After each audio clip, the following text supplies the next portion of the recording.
Chapter 1449. Hurihin charged forward with hope, but that hope quickly turned into disappointment, and then into despair.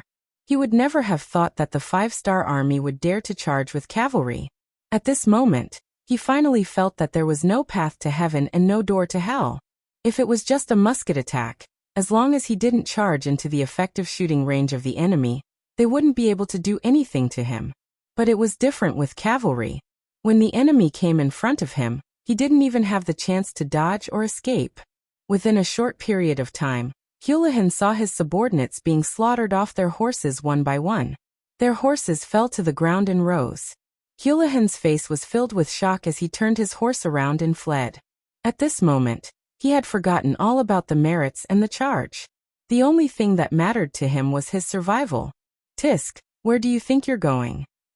Using the moonlight, Military Commander Li took the lead and killed several enemies. He rushed to the front and saw Hurihin, who was wearing a general's armor, trying to turn around and escape. It was said that one could recognize a woman by smell. On the battlefield, one could recognize the identity of the enemy by their armor. It was difficult for Hurihin, who was wearing a general's armor, not to attract attention. With a shout, Military Commander Li's intuition told him that he had caught a big fish this time. Immediately, he took out the bow on his back and released an arrow. The arrow pierced through the air and headed straight for Hurihin's mount. Shoot the horse first. Relying on his skillful horsemanship, he shot an arrow with great precision, and it landed on the back hoof of Hurihin's warhorse. When the arrow pierced through the horse's leg, the warhorse let out a mournful neigh and stood facing the sky. The sudden rearing of the warhorse caught Hurihin off guard. By the time he realized that something was wrong, he had already been thrown off by the warhorse. After a roll, he felt pain all over his body. Needless to say, this fall had injured his bones. However, on the battlefield, life and death were only a matter of an instant. At this moment, Hurihin didn't even have time to check on his injuries. All he needed to do now was to continue running. Enduring the pain in his body, Hurihin stood up. Before he could identify the direction, a strong gust of wind hit his body. Instinctively, he raised his sword to block. With a crisp ding sound, a strong force passed through his right arm and knocked Hurihin, who had just stood up, back to the ground. The man borrowed the horse's momentum, and his strength increased by more than 2 times. Hurihin was once again injured by this attack, and he fell to the ground once more. With injuries on top of injuries, Hurihin felt that standing up had become a luxury. At this moment, a scene that made his hair stand on end happened. The warhorse that had just chopped him down had turned around and charged towards him once again. Hurihin cursed in his heart and gathered all his strength to crawl on the ground as quickly as he could. At this moment, there was only one voice in his mind, and that was to escape. Even if he had to crawl, he had to escape. With a chi-la sound, Hurihin felt a sudden pain behind him. The strength that he had just gathered in his body dissipated. Feeling that the horse on him had been chopped in half and hot blood was flowing from its back, Hurihin's eyes finally revealed a look of despair. At this moment, the scene of him leading his troops into the far eastern region of Al City unknowingly appeared in his mind. Thinking back to that time, how glorious was he! He never showed mercy to his opponents and killed as he pleased. How long had it been and this scene was about to happen to him? Perhaps if he could redo his life, he definitely wouldn't have chosen to be enemies with the 5-star army. Li Jun stopped his horse and looked at the back of the enemy who was still trying to fight back. He shook his head and said, "Don't blame anyone. If you want to blame someone, blame yourselves for being enemies with our 5-star army." After he finished speaking, Li Jun once again bent down and raised his blade. A bloody head flew into the air. Hurihin, who had once dared to take the initiative to find trouble with the 5-star army, had become an ice-cold corpse. Following Hurihin's death, the 5,000 cavalrymen he led on the battlefield were either dead, injured, or surrendered. After not seeing a single enemy on the battlefield, Li Jun's division commander was satisfied and returned with the army. On the city tower of New Salai City, scouts were constantly reporting the results of the battle. They reported Hurihin's death, and the 5,000 cavalrymen's annihilation to Prince Bola. Bola only felt his teeth hurt. Although this was the result he had long expected, when it happened, He couldn't help but feel a chill in his heart. Not only did the Han army have powerful firearms, but even their cavalrymen were so fierce. Could they really win against such an opponent? This was the first time Bola felt a sense of helplessness and fear of the unknown future. This night was spent amidst the gunfire. Every half an hour there would be the sound of cannon fire. Whenever someone tried to launch a cavalry charge, what awaited them was endless gunfire and a crazy cavalry charge. This scene only ended when the sky began to brighten.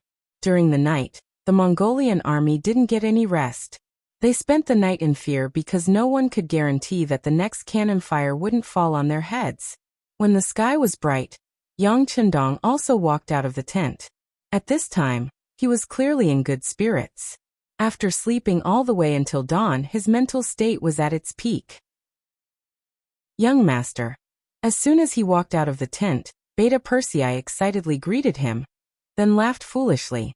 There was no need to say anything. Just by looking at Beta Persei's appearance, he knew that last night's harvest was not small. What's the matter? Are you here to report the results? Yes, young master. Beta Persei said with a happy face. Young master, according to incomplete statistics, we killed and injured more than 30,000 enemies last night. Among them, we destroyed more than 800 of the enemy's tents. Haha, they didn't get any sleep last night. It seems that our chances of winning today's battle are much higher. Not bad.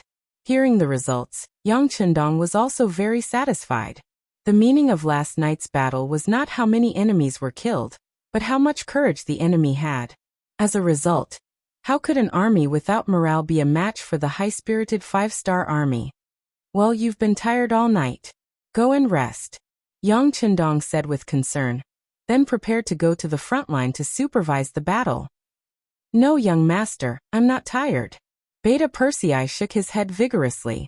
They were facing a battle with hundreds of thousands of people today. How could he miss out on such an occasion?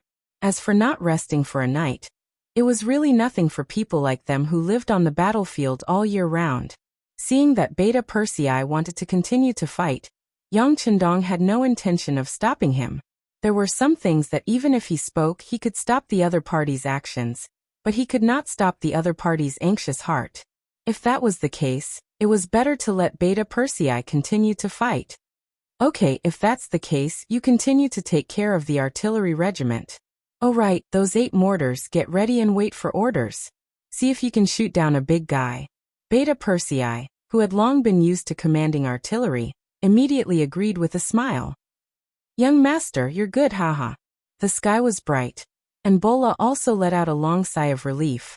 Although he didn't have much confidence in winning the upcoming battle, at least they could fight back during the day.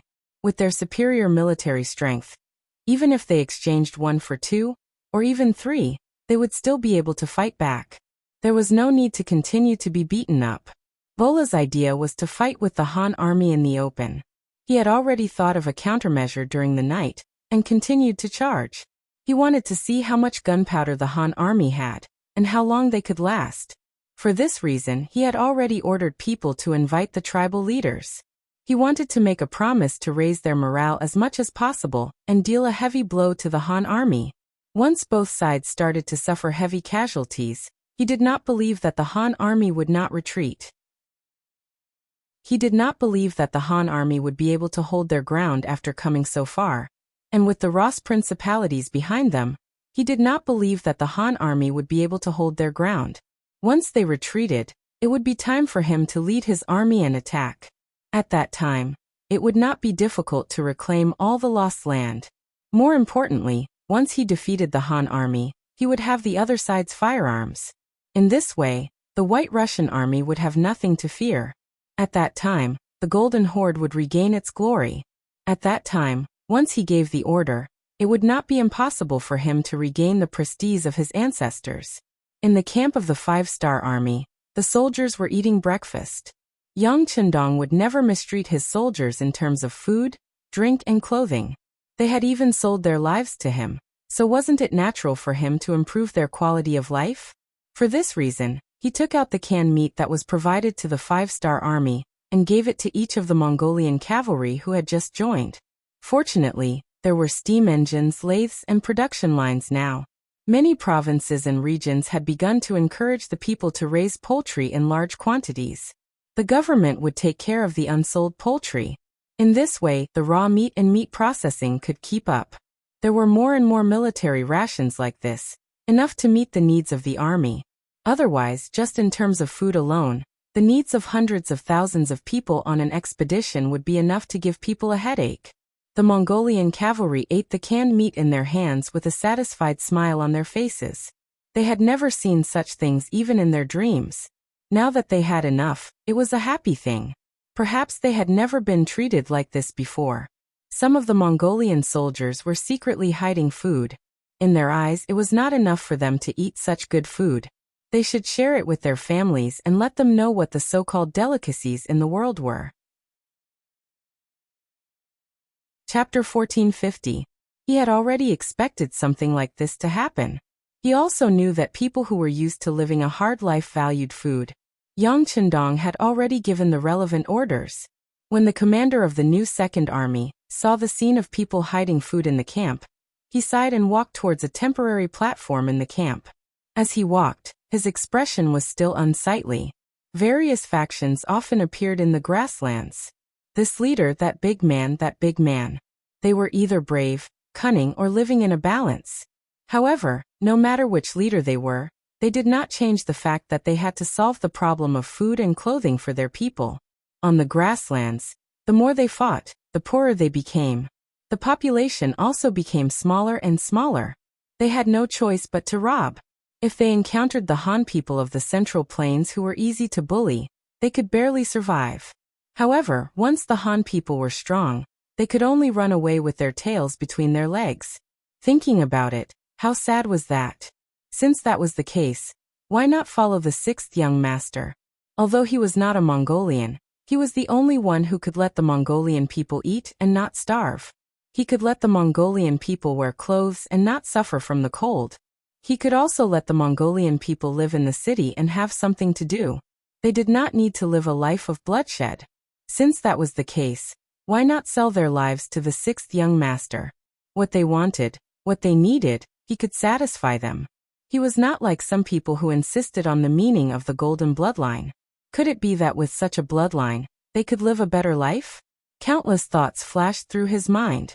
When he walked to the platform, he had already made up his mind. He would follow Yang Chendong to the end. Not only him, but he would also persuade more people. In the past, he served in the 5-star army to repay Yang Chendong's kindness. However, from now on, he would serve wholeheartedly for the sake of a better life and future for the Mongolian people. On the platform, it was as if he had become a different person. He stood tall and his voice spread in all directions with the help of a simple loudspeaker. Brothers, I've lived a hard life like all of you. And I deeply understand what you're doing now. However, I still have to say that we are about to go to war. If you keep food on your body, it will not be beneficial for the next operation. Trust me, put down those things and eat them. As long as we can win the next battle, there will be a lot of good things like this. You will eat until the day you vomit. What? Eat until you vomit? The Meng cavalry soldiers shook their heads in disbelief. In his opinion, how could he have enough of such delicious food? T. As for spitting it out, just how wasteful of an action was that? It was shameful, and would be cursed by the clansmen. He looked at the soldiers with an understanding gaze. How could he not have such thoughts in the past? However, his initial suspicions became reality. There was a time when he was sick of eating canned meat. Although it wasn't to the point of vomiting, it was close to the point of vomiting. This was unimaginable in the past when he was short of food and clothing. She could understand what the soldiers were thinking, so she said with empathy, I know what everyone is thinking, but the facts will prove who is right and who is wrong. Next, let's talk about the standards of merit. Those who capture a head on the battlefield will be rewarded with 20 Chinese coins.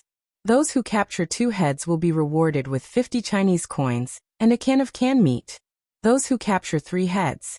For people who had been starving all year round, there was nothing more tempting to them than food. This was far better than being promised a high position and a generous salary. This was something that could be seen and touched. Those who capture 1 person will be rewarded with 20 Chinese coins. and a tael of refined salt.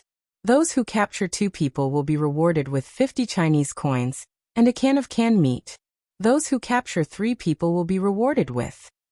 She held the list of rewards that she had prepared beforehand, and continued to read aloud. These rewards were all very edible.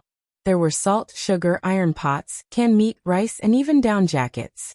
As long as one achieved great merit on the battlefield, they would be rewarded handsomely after the battle.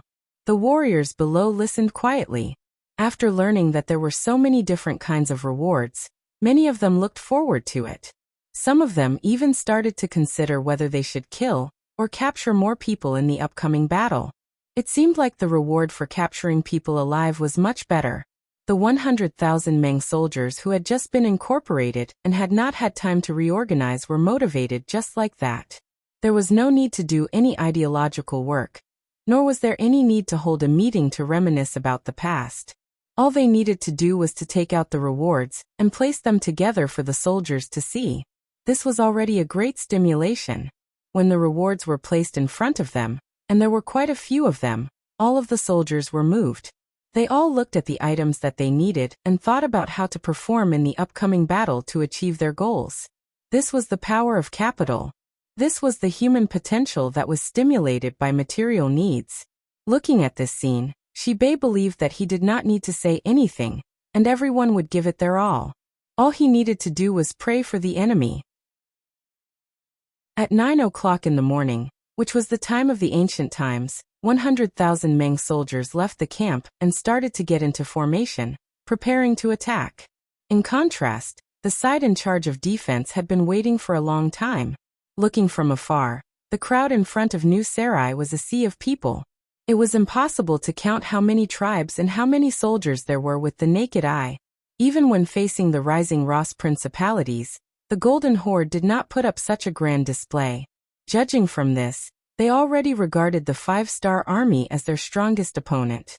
Vaguely, they could see that there were still dozens of cannons erected on the walls of New Salai City, and there were people busy working there.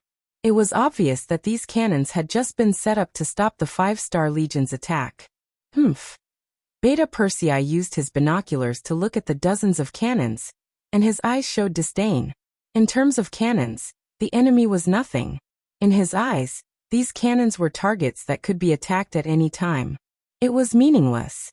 Around the cannons, a group of nobles of the Golden Horde were standing there in luxurious clothes. As the saying goes, one can see far from a high place. These dignitaries appeared here, as if they were the rulers of the war. Take a look and see if you are familiar with any of them. Yang Chendong also noticed the changes on the city tower, and handed the binoculars to General Gray, who had just finished persuading the nobles. He reached out and took the binoculars respectfully, then looked up with a hint of excitement. He had heard of this divine tool that could easily see thousands of meters away, but this was the first time he used it. He could not help but feel excited and nervous. It took him a while to familiarize himself with the use of the binoculars. When he looked up at the city wall, he quickly said excitedly, I see it, I see it. The Khan is on the city tower. Ohama? When he heard the Khan's voice, Yang Chendong was also interested. Yes, it's Ohama. Gray's face was a little red, and he was a little embarrassed. He had forgotten that he was no longer a member of the Golden Horde. He had just said the Khan out of habit. Haha, very good. When he heard that Ohama was on the city tower, Yang Chendong also became excited.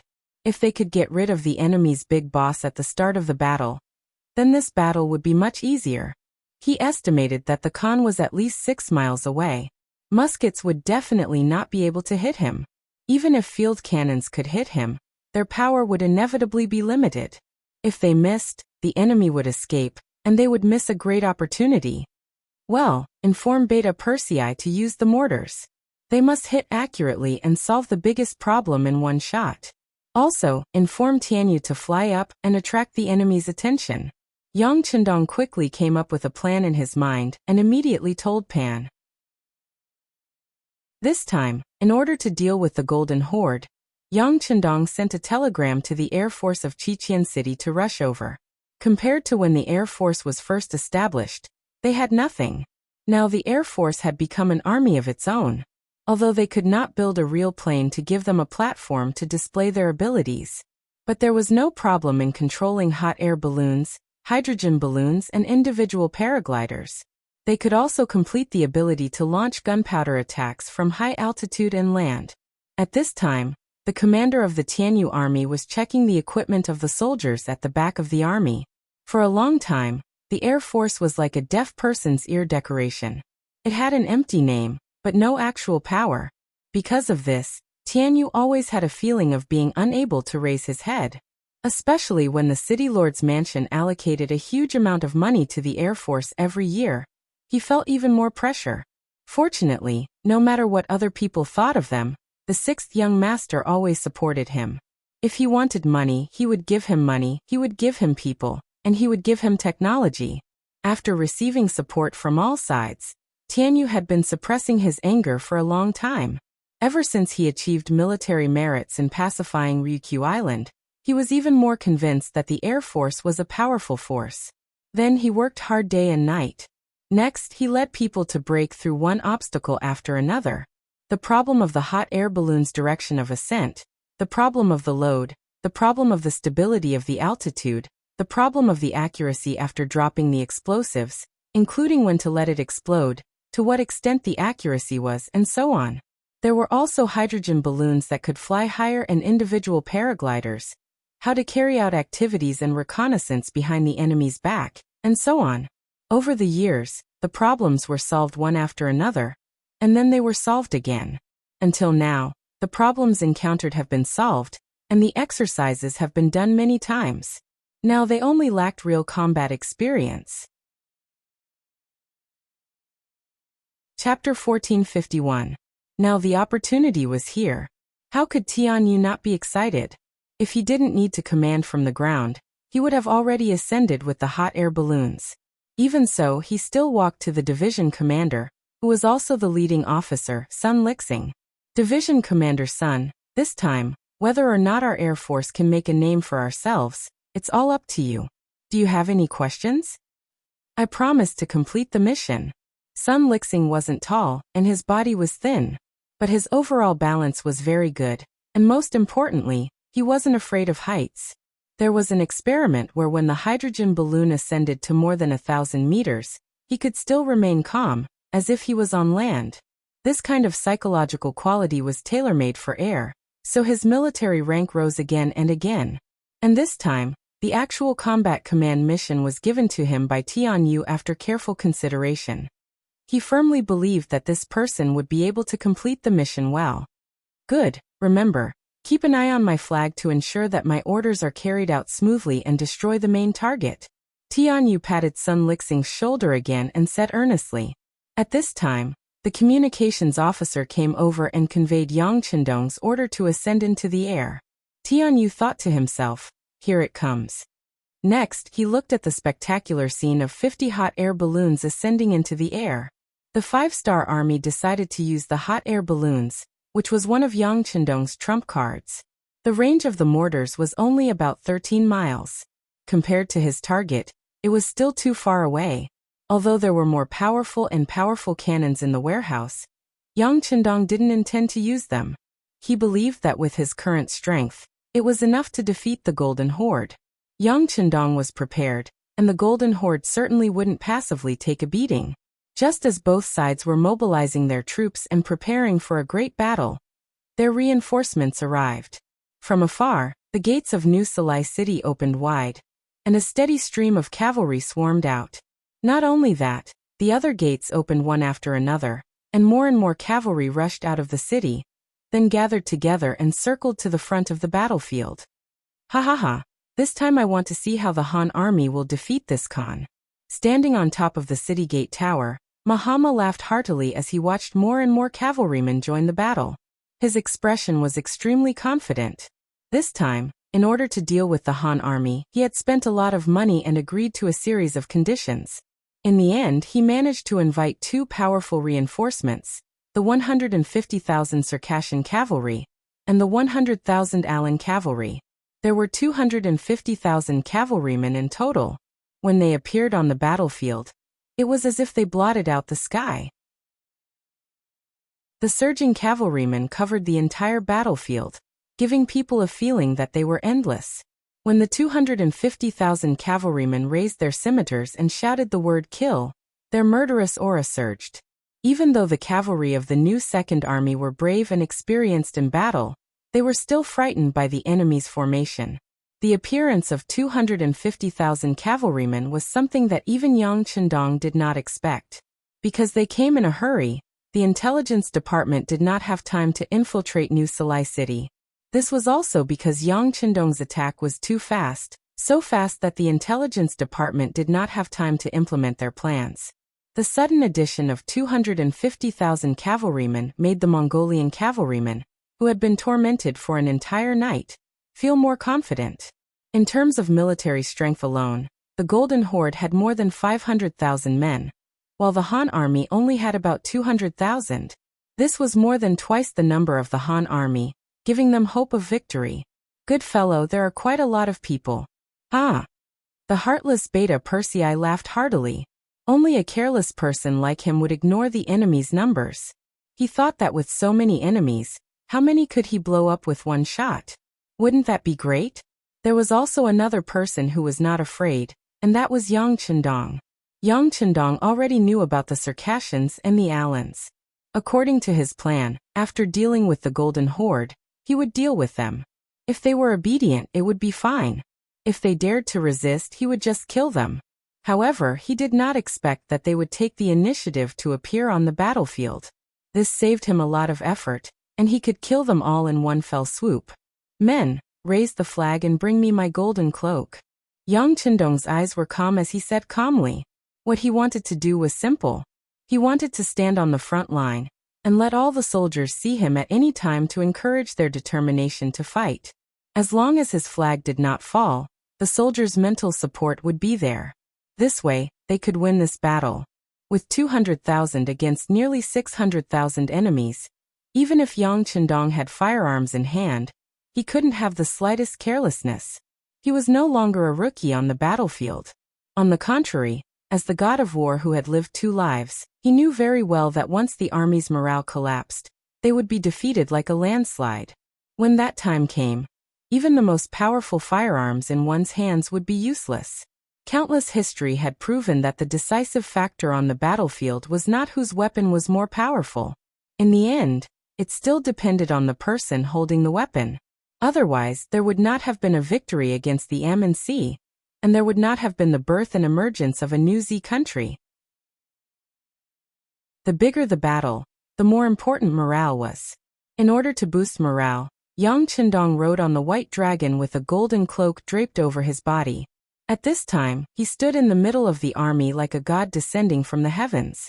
When his eyes casually swept across the troops in his camp, the soldiers in his line of sight all straightened their bodies and held their heads high. They wanted to show their best side to their king. They wanted to use practical actions to prove that they were the best.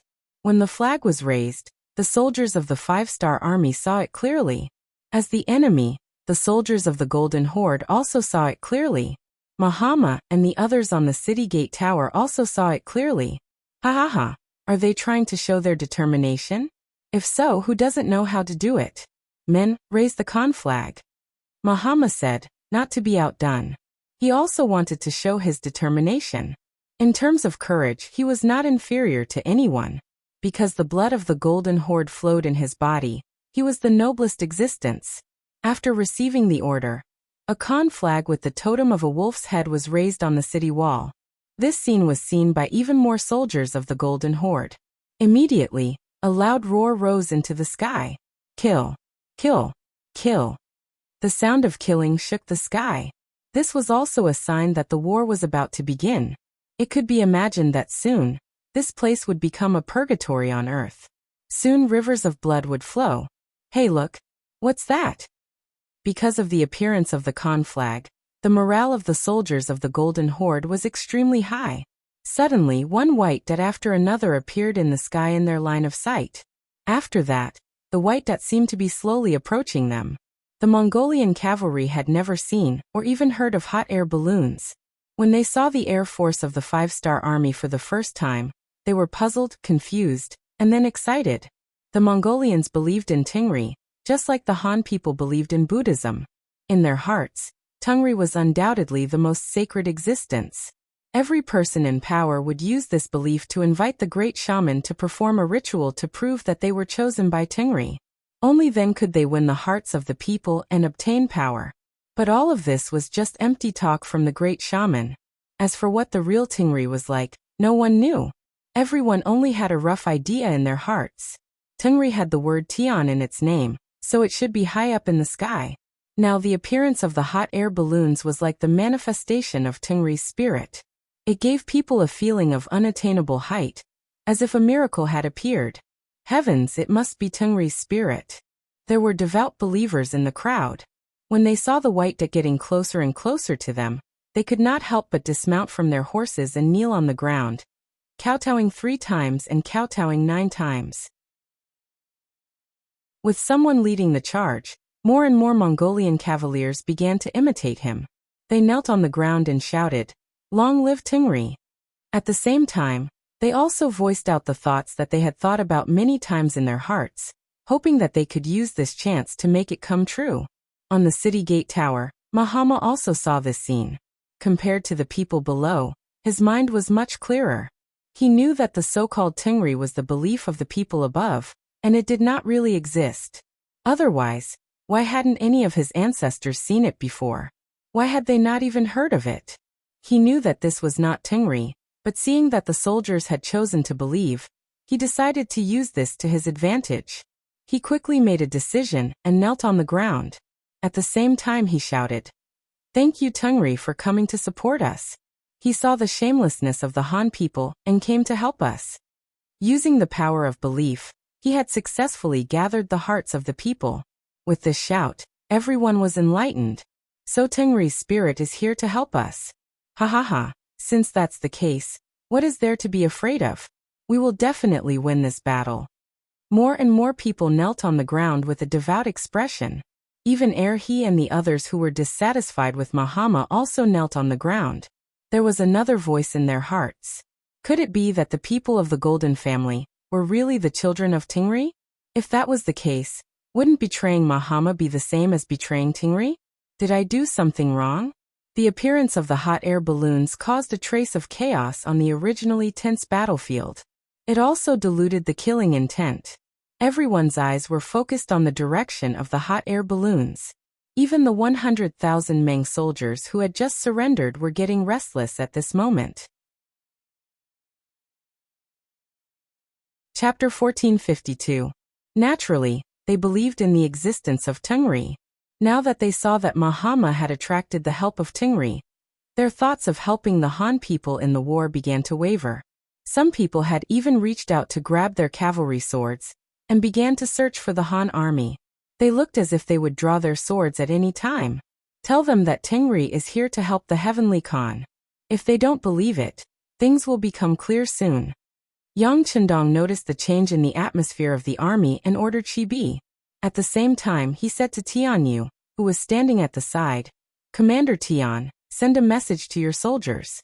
In a while, when Second Yang fires the cannons, they must also throw down explosives on the city gate tower to prove that Longevity Heaven has abandoned Mahama, the spokesperson of the Huang clan." There were many ways to defeat the enemy, and one of them was to destroy the opponent's will. This way, such an opponent would be vulnerable and difficult to deal with. After the order was given, the two commanders immediately went to work. The chaotic aura in the army was temporarily suppressed. In the end, who was right would depend on the final choice of the white dots. In front of the artillery base, 200 field cannons were ready to fire. 8 mortars were also placed on the ground. Beta Persei led everyone to do a final inspection. "Second brother, you must be tired after a busy night. Why don't you take a seat and rest for a while?" Lin Luan looked at Beta Persei with a bitter face. Although he was begging, he was actually asking for his boss's opinion in his heart. They had agreed last night that the night battle would be handed over to Beta Persei, and he would command the battle during the day. But who would have thought that the other party would be so shameless as to snatch the command during the day? What was the use of him as the artillery commander? Young Heir didn't even turn his head as he carefully inspected the last mortar. When he didn't find any problems, he said, "Captain Lin, I know you have something to say, but this is an order from the young master. I don't dare to disobey it." Seeing that Beta Persei had even brought up young Chendong, what else could Lin Luan say? Even if he had 1,000 things to say, he could only hold it in. Seeing that Lin Luan was no longer speaking, Beta Persei knew that he was still angry, but he couldn't vent it out. Thinking that it wouldn't be good to dispel Lin Luan's enthusiasm, he thought for a while and said, "How about this, a total of 208 cannons, each of us will command half of them. In the end, we'll see who has more glorious results. How about that?" Although he couldn't command all of them, getting half of them was already a pretty good result. Lin Luan agreed after a brief consideration. "That's good. In a while, when we bombard New Sarai City, we'll each fire a shot first. Let's see whose shot is more accurate." "Sure." Beta Persei nodded in agreement. He then looked at the position where the Khan flag was standing with his binoculars, and began to adjust the scale of the mortar. Lin Luan did the same on the side, stretching out his thumb to measure the direction. From time to time, he would take a closer look with his binoculars to ensure the accuracy of the target. Whether it was Beta Persei or Lin Luan, they were both quietly working at this time. They didn't even look at the hot air balloon that appeared in the sky. For them, this thing was no longer rare. Both of them had even ridden in it before. Now what they needed to do was to prepare for the bombardment to ensure that the first shot would be a success. Under their countless checks, the hot air balloon moved with the wind, getting closer and closer to the city walls of New Sarai City. When it finally floated above them, it began to descend. Gradually, they passed through the clouds and revealed their true bodies. When more small black dots appeared above the white dots, the true appearance of the hot air balloon began to be revealed. The Mongolians stared at the top of their heads intently, trying to see what Tingri looked like. Putting down his binoculars, young Chendong, who had seen everything, took a deep breath, then said in a firm and powerful voice, "The time is right, order the artillery to fire." "Fire!" The signaller next to him immediately lowered the small red flag in his hand. The artillery signaller, who had been watching this scene for a long time, immediately shouted, "Fire, fire!" "Okay." Almost at the same time, Beta Persei and Commander Lin Luan both agreed. Then the two men's resolute voices sounded at the same time, "Fire!" Boom! Boom! Almost at the same time, 2 shells were loaded into the barrel of the cannon. Then there were 2 roaring explosions. The 2 shells pierced through the sky, and went straight to the place where the Khan flag of New Sarai City was located. At the same time, the roaring sound pulled the minds of some people who were looking up at the sky back to reality. Before they could figure out what was going on, a deafening explosion came from the top of New Sarai's city tower.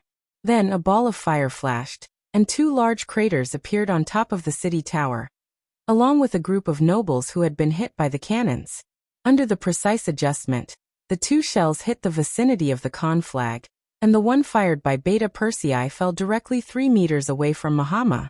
The powerful artillery directly sent him flying, and in the process of flying, Mahama fainted with blood all over his body. Mahama was killed by the explosion. This scene was seen by many soldiers on the battlefield. For a moment, many people burst into tears. Most of them were frightened. They didn't understand. Didn't Tingri appear? Then why couldn't they protect their Khan? Throw the explosive pack. On the hot air balloon, Division Commander Sun Lixing, who had more or less felt the residual power of the artillery, immediately ordered. Then the explosive pack fell to the ground. At this time, there weren't many important targets on the tower, but the effect of the explosive pack was still incomparable to that of the artillery. This proved that Tingri had given up on Mahama, which also meant that they had indirectly given up on everyone. This psychological blow was the most important. It hit Beta Persei and Lin Luan, who were holding the binoculars at the same time, couldn't help but shout.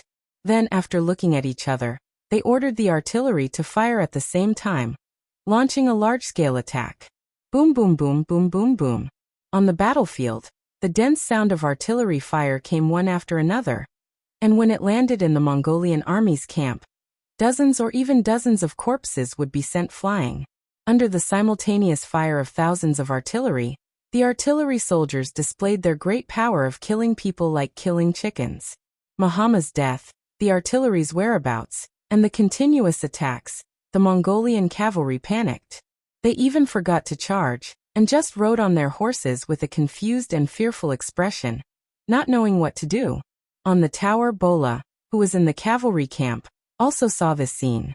His face was incomparably pale in an instant, and his body trembled uncontrollably. This trembling was both fear, nervousness, and excitement. Now that Muhammad was dead as the prince, wouldn't he be the new Khan?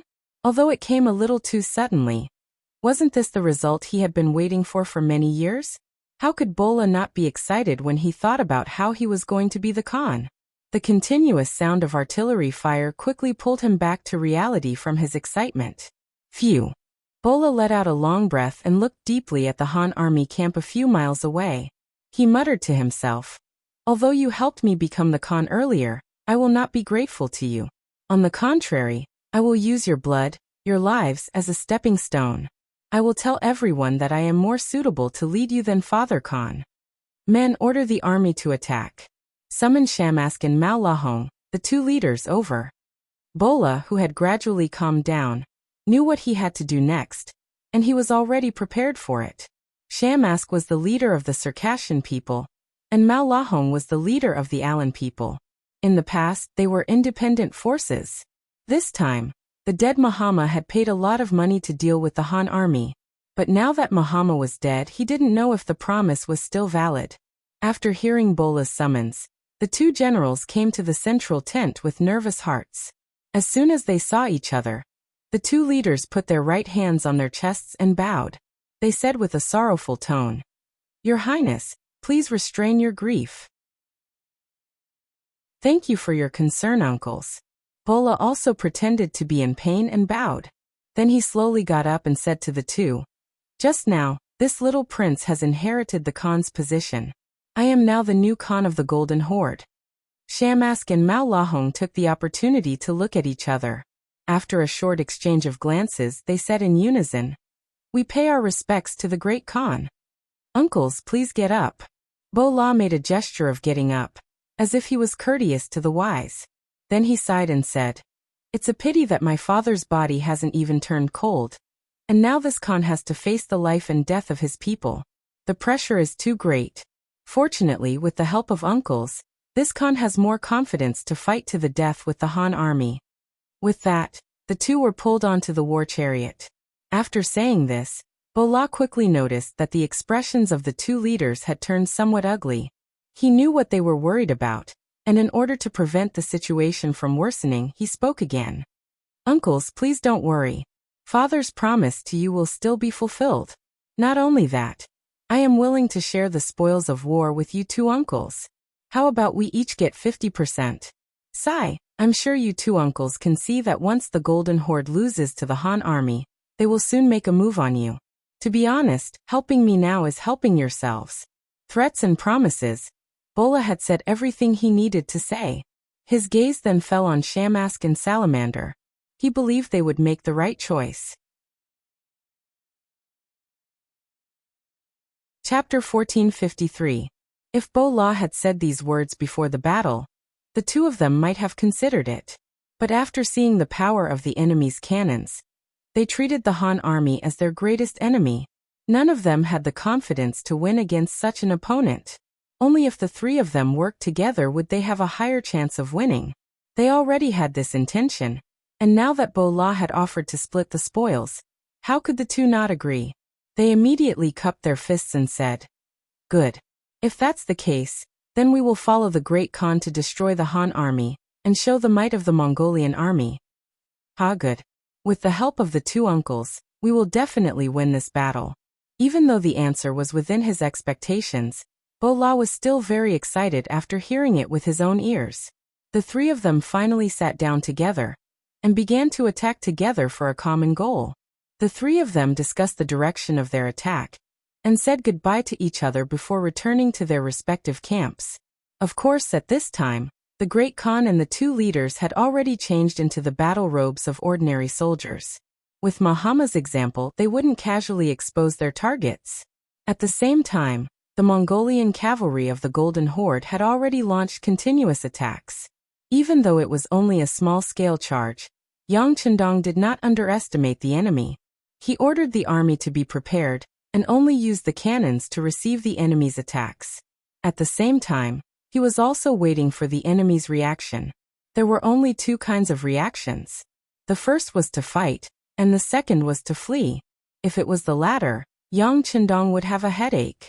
After all, this place was vast. If the main force of the Mongolian army escaped, it would not be easy to catch them again. On the other hand, if they were to fight, it would be an extremely stressful situation for them to have more than 500,000 against his 200,000. Sixth young master, look, they're moving. The cavalry is pressing forward. Chiovi, the leader of the Black Cavalry, had always been sharp. He immediately noticed the change in the enemy's formation, and immediately shouted. Yang Chendong's eyes were deep as he looked forward. The white dragon under him seemed to sense his master's anxiety, and began to snort. Sixth young master, should we order the cavalry to launch a countercharge? Seeing that the enemy's cavalry was getting closer and closer to them, and there seemed to be an endless number of them, the Saber Battalion commander felt the pressure, and asked for instructions from the side. Yang Chendong remained silent. He was still waiting. In this battle, Yang Chendong relied on the strength of his firearms.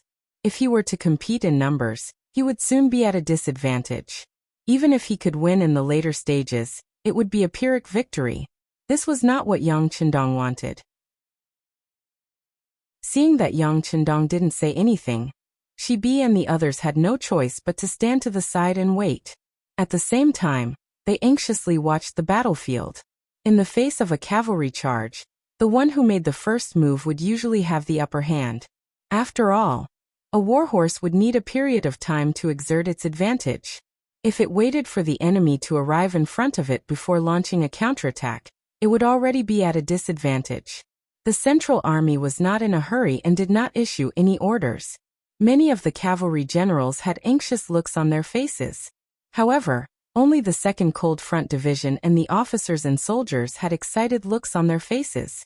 Considering that their shooting range was limited, if the cavalry charged, it would mean that they had nothing to do. No matter how capable they were, they would not be able to display their abilities. However, they were facing cavalry. The enemy's speed was very fast. If they were not careful, they would lose their advantage when the enemy reached them. Therefore, not every commander could remain calm in the face of danger and unfavorable situations that might occur. Yang Chendong was undoubtedly an excellent commander, so he believed in the battle of the Cold Front Division. He believed that the soldiers could use their powerful firearms to suppress the enemy's charge. Since the 6th young master believed in him so much, Xiaofeng had no reason not to perform well. Everyone, check your guns one last time. Listen to my orders. If the enemy enters the range of 500 meters, fire back. Don't save your bullets for me. Fight with all your might. Whoever dares to place the enemy in front of us, I'll punish them when I return. Just wait for them to retire from active duty after this battle. Xiaofeng looked at the countless Mongolian cavaliers who were getting closer and closer, and his eyes were a little red as he shouted. The importance of this battle was self-evident. He was afraid that the soldiers below would become arrogant. At this moment, Xiaofeng had no choice but to give them a warning and show them respect. The threat of retirement was enough to shock all the soldiers. After all, the treatment of the Cold Front Division was very good. No one in the 5-star army could compare to it. Whether it was the benefits or social status, who knew how many people were envious of them? If they were kicked out because of this, they would not have the face to see anyone. Xiaofeng was ruthless, and the officers and soldiers below all became very serious. Many of them obediently checked the guns in their hands, and the 8 basic ammunition beside them. Then they held their breaths and stared at the front. They were silently calculating whether the distance between them and the enemy was within their shooting range. The cannons were still firing, and they did not fall into the Mongolian army in a fixed direction. However, the effectiveness of 208 cannons against over 500,000 cavalrymen was limited. Even though Beta Persei and Lin Luan had continuously ordered people to pour water on the cannons to cool them down, The temperature of the cannons was still high. Damn it! Beta Persei cursed as he looked at the enemy cavalry that was getting closer and closer to the cannons. He originally thought that with the advantage of the cannons, no matter how strong the Mongolian cavalry was, they would be defeated in an instant. However, who would have thought that they would start a countercharge and completely ignore the cannons? Men, go and raise the cannons. Don't stop, continue firing. I don't believe that these people are not afraid of death. Knowing that the cannons could not change the entire situation, Beta Persei also gave up on the idea of using the cannons to defend against the enemy. He decided to calm down and do a good job of commanding the cannons to create more conditions for the army to counterattack. The cannons were already helpless. This was because the enemy was too close, and the process of firing the cannons required a lot of time. In comparison, the firearms did not have such a problem. With the light and heavy machine guns and the Type 95 that could fire in bursts and bursts, they were only afraid that the enemy's numbers were too small. All the soldiers of the cold front looked forward excitedly, waiting for the enemy to come closer. However, the Mongolian cavalry was getting closer and closer to them. 2 miles, 1.5 miles.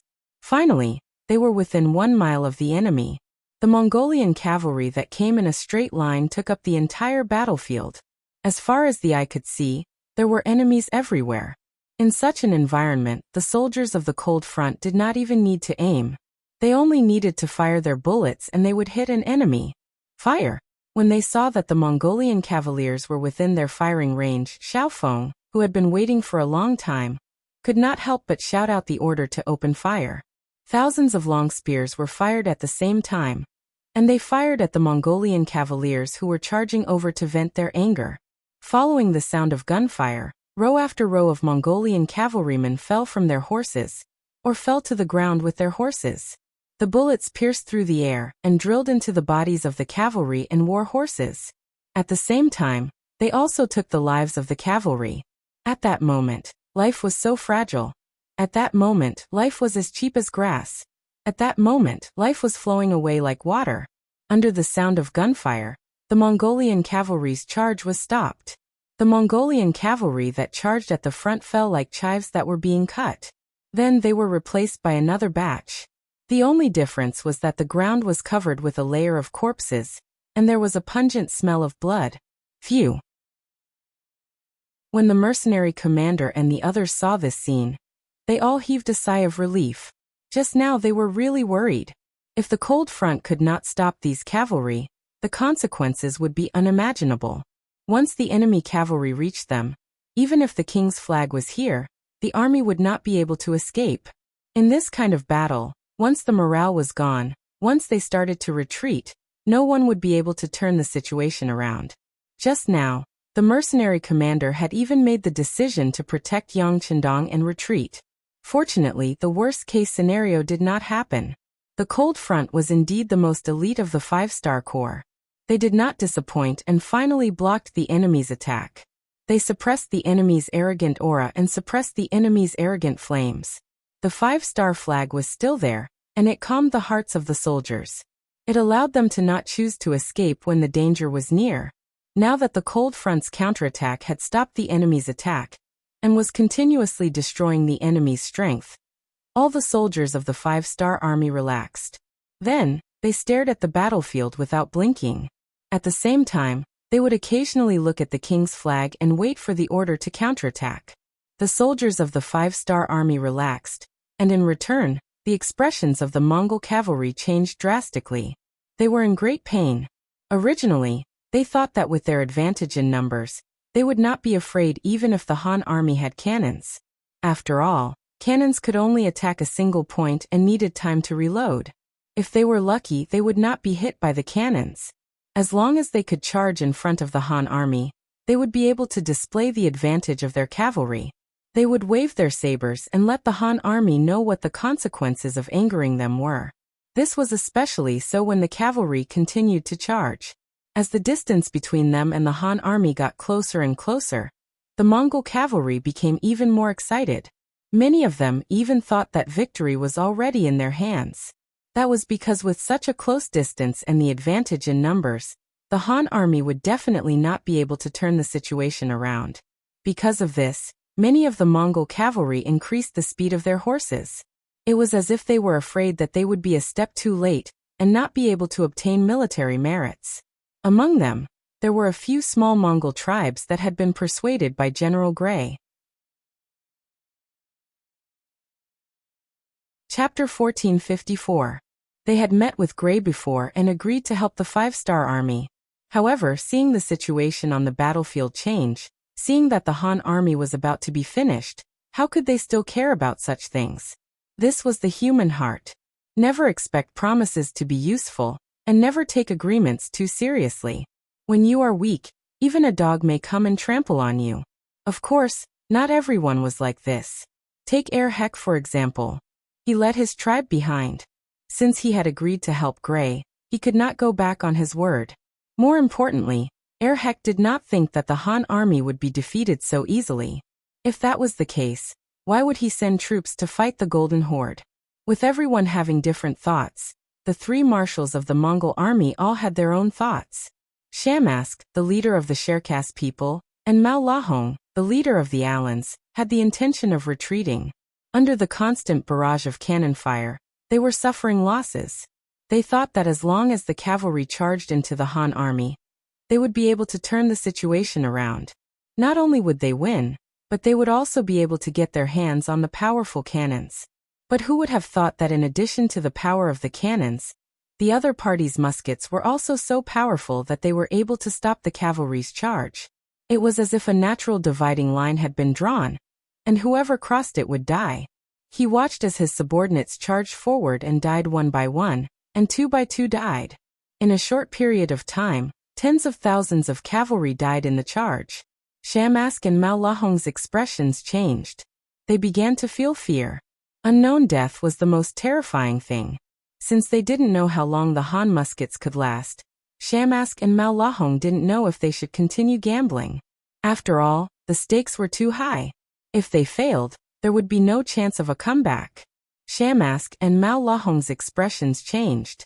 Kagan Bola sneered and said, "Uncles, we have no way out now. You all participated in the operation against the Han army. Do you think that if the Golden Horde loses, they will let you go?" This. Shamask and Mao Lahong frowned. They did not know how to answer. Seeing that the time had come, Bolal said urgently, "All right, there are some things that can't be undone. It's still the same words, life and death is right in front of us. If we can't defeat the Han army, then our decades of hard work and effort will go to waste. Now is not the time to care about losses. Only by continuing to charge can we hope for victory. But if we hesitate, we will die without a grave." Besides, he had never heard of a gun that could fire continuously without stopping. Charge, there is no other choice. Yes, there is no other choice. When Mao Lahong heard this, he seemed to have made up his mind. He looked at Shamask and even spoke to console him. 2 against 1. Although Shamask's heart ached at the losses he had suffered on the battlefield, at this point, even if he retreated, he wouldn't have a good ending. He wouldn't even have a chance to fight for a second chance. Fine. Let's keep charging. I want to see how long these Han muskets can keep firing. On the battlefield, the Mongol army was coming to an agreement. Yang Chendong, who was riding on the white dragon, sighed as he looked at the scenes unfolding before him. What a natural place for a decisive battle. Looking at the empty space in front of New Sarai that could hold hundreds of thousands of troops from both sides, Yang Chendong couldn't help but sigh at how much effort the Golden Horde had put into setting up such a natural battlefield. But this battlefield, which was meant to be used against the five-star army, was destined to become their graveyard. The gunfire continued. The Mongolian cavalry continued to lose men, but their momentum did not decrease. In fact, they even increased their power. If it weren't for the fact that the 2nd Division of the Cold Front Division had used their rocket launchers to dispel the enemy's momentum time and time again, the enemy would have already reached them by now. This was the bravery of the Mongol cavalry. They were fearless in the face of death. Even though Bola and the other 2 leaders had sent out a large number of warlords, the Golden Horde's control over the hearts of the people over the past 200 years had been very effective. At the very least, if it was the Qing army in the late Qing dynasty, they would not have had the courage and ability to face the Eight-Nation Alliance. This was enough to show that the Golden Horde's strength was still at its peak. According to history, they still had a few decades to fight with the Rossi principalities. But so what?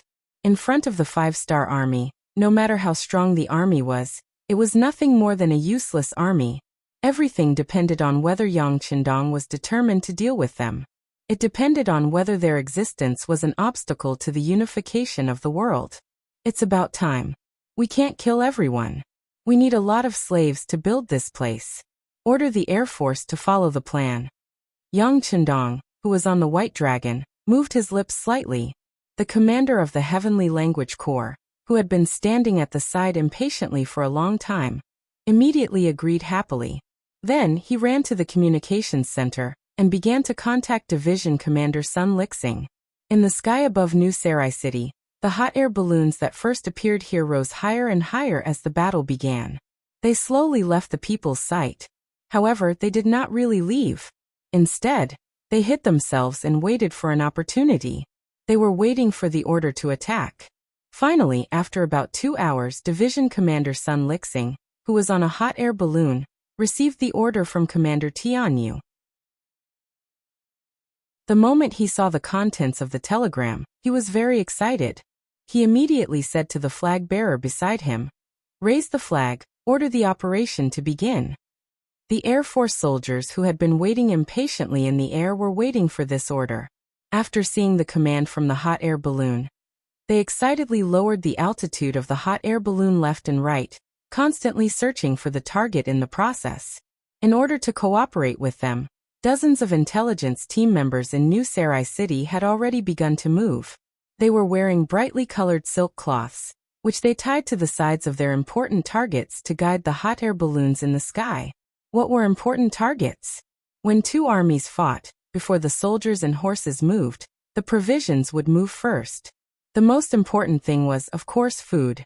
As long as the army's provisions were destroyed, the soldiers would have no food. How could they continue the battle? They would definitely lose their minds, and their morale would plummet. The Five-Star Army's Air Force had chosen such a target. For this battle, the Golden Horde had indeed stockpiled a lot of food in the city. It was originally to guard against the Ross Duchy, but now it had come in handy. There are so many targets. There is a lot of food among them. It would be a pity if they were all destroyed. Sun Lixing sat in the hot air balloon and held a telescope. He looked down from above and then shook his head. His face was filled with reluctance. Division Master, give the order. The soldiers can't wait any longer. A messenger beside him, who was also a thrower, urged in a low voice. He had already chosen his target. He only needed to descend to a certain height before he threw the bag of explosives in his hand. Okay, order each company to find the nearest target and attack randomly. Sun Lixing nodded. This was not the time to be merciful. War was like this. Most of the time, if you didn't kill others, others would kill you. There was always a result. Often, before such a result appeared, there would be endless killing. On the other hand, only by killing one side could the war stop and allow the people to live a peaceful life again. Therefore, in a sense, being able to end the battle quickly was also a good thing. Sun Lixing dismissed the messy thoughts in his mind and began to focus on completing the mission.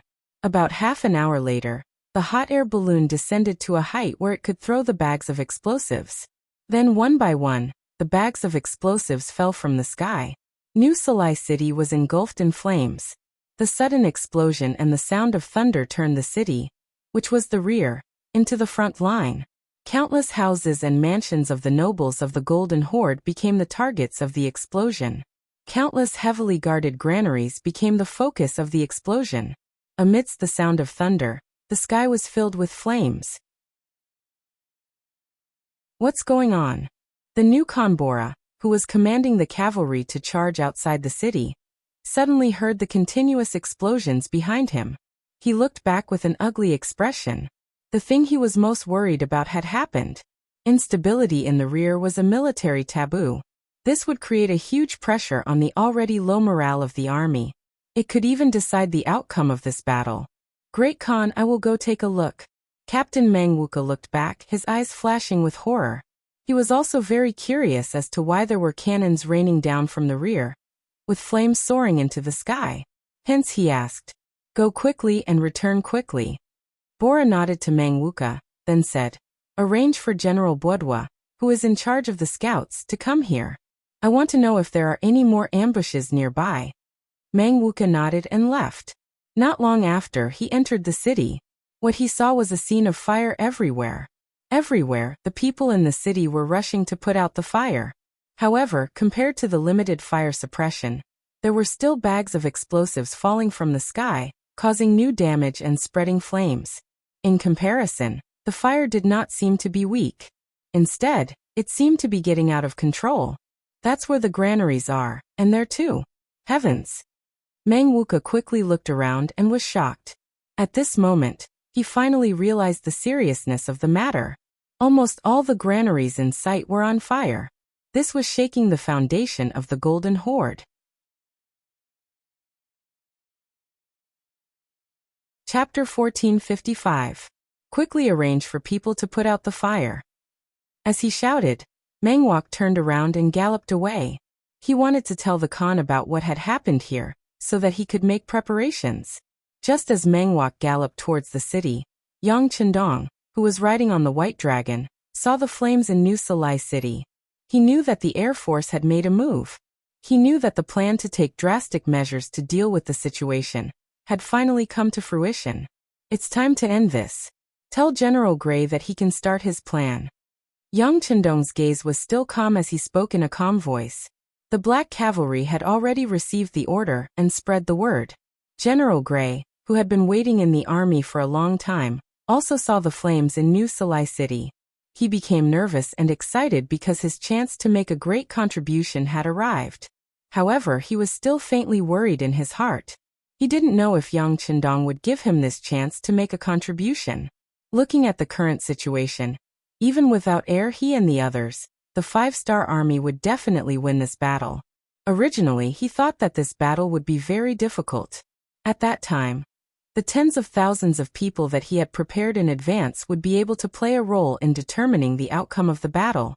However, from the looks of it, his arrangements had become useless. At this moment, Gray wasn't sure if Yang Chendong would still use the backup plan that he had arranged. Just as he was feeling nervous, Yang Chendong sent a messenger in front of him and announced the military order, asking him to immediately attack according to the plan. Yes. Gray excitedly saluted with a military salute that he had just learned not long ago. After watching the Black Cavalry leave, he laughed loudly and said, "Good, good. It's time for this general to show his talent. Men, take out the red silk cloth and send the signal."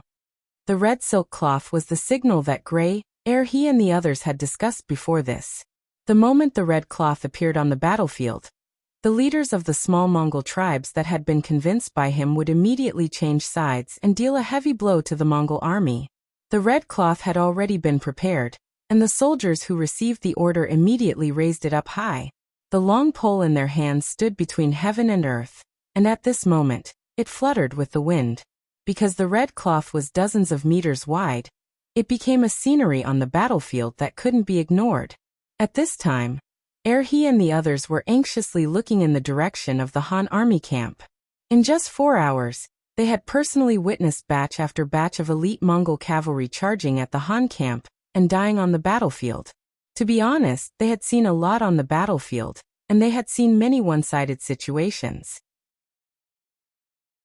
However, this was the first time he had seen such a scene where one side had suffered countless casualties while the other side was completely unharmed. Originally, they thought that the Golden Horde had the advantage in numbers. Furthermore, they were well prepared and had even chosen such a good battlefield. The Han army would definitely be at a disadvantage. If that was the case, then he would have to carefully consider what to do next. After all, if the Han army was going to lose, then he would be leading the warriors of his tribe over. That would not be sending charcoal in snowy weather, but rushing to their deaths.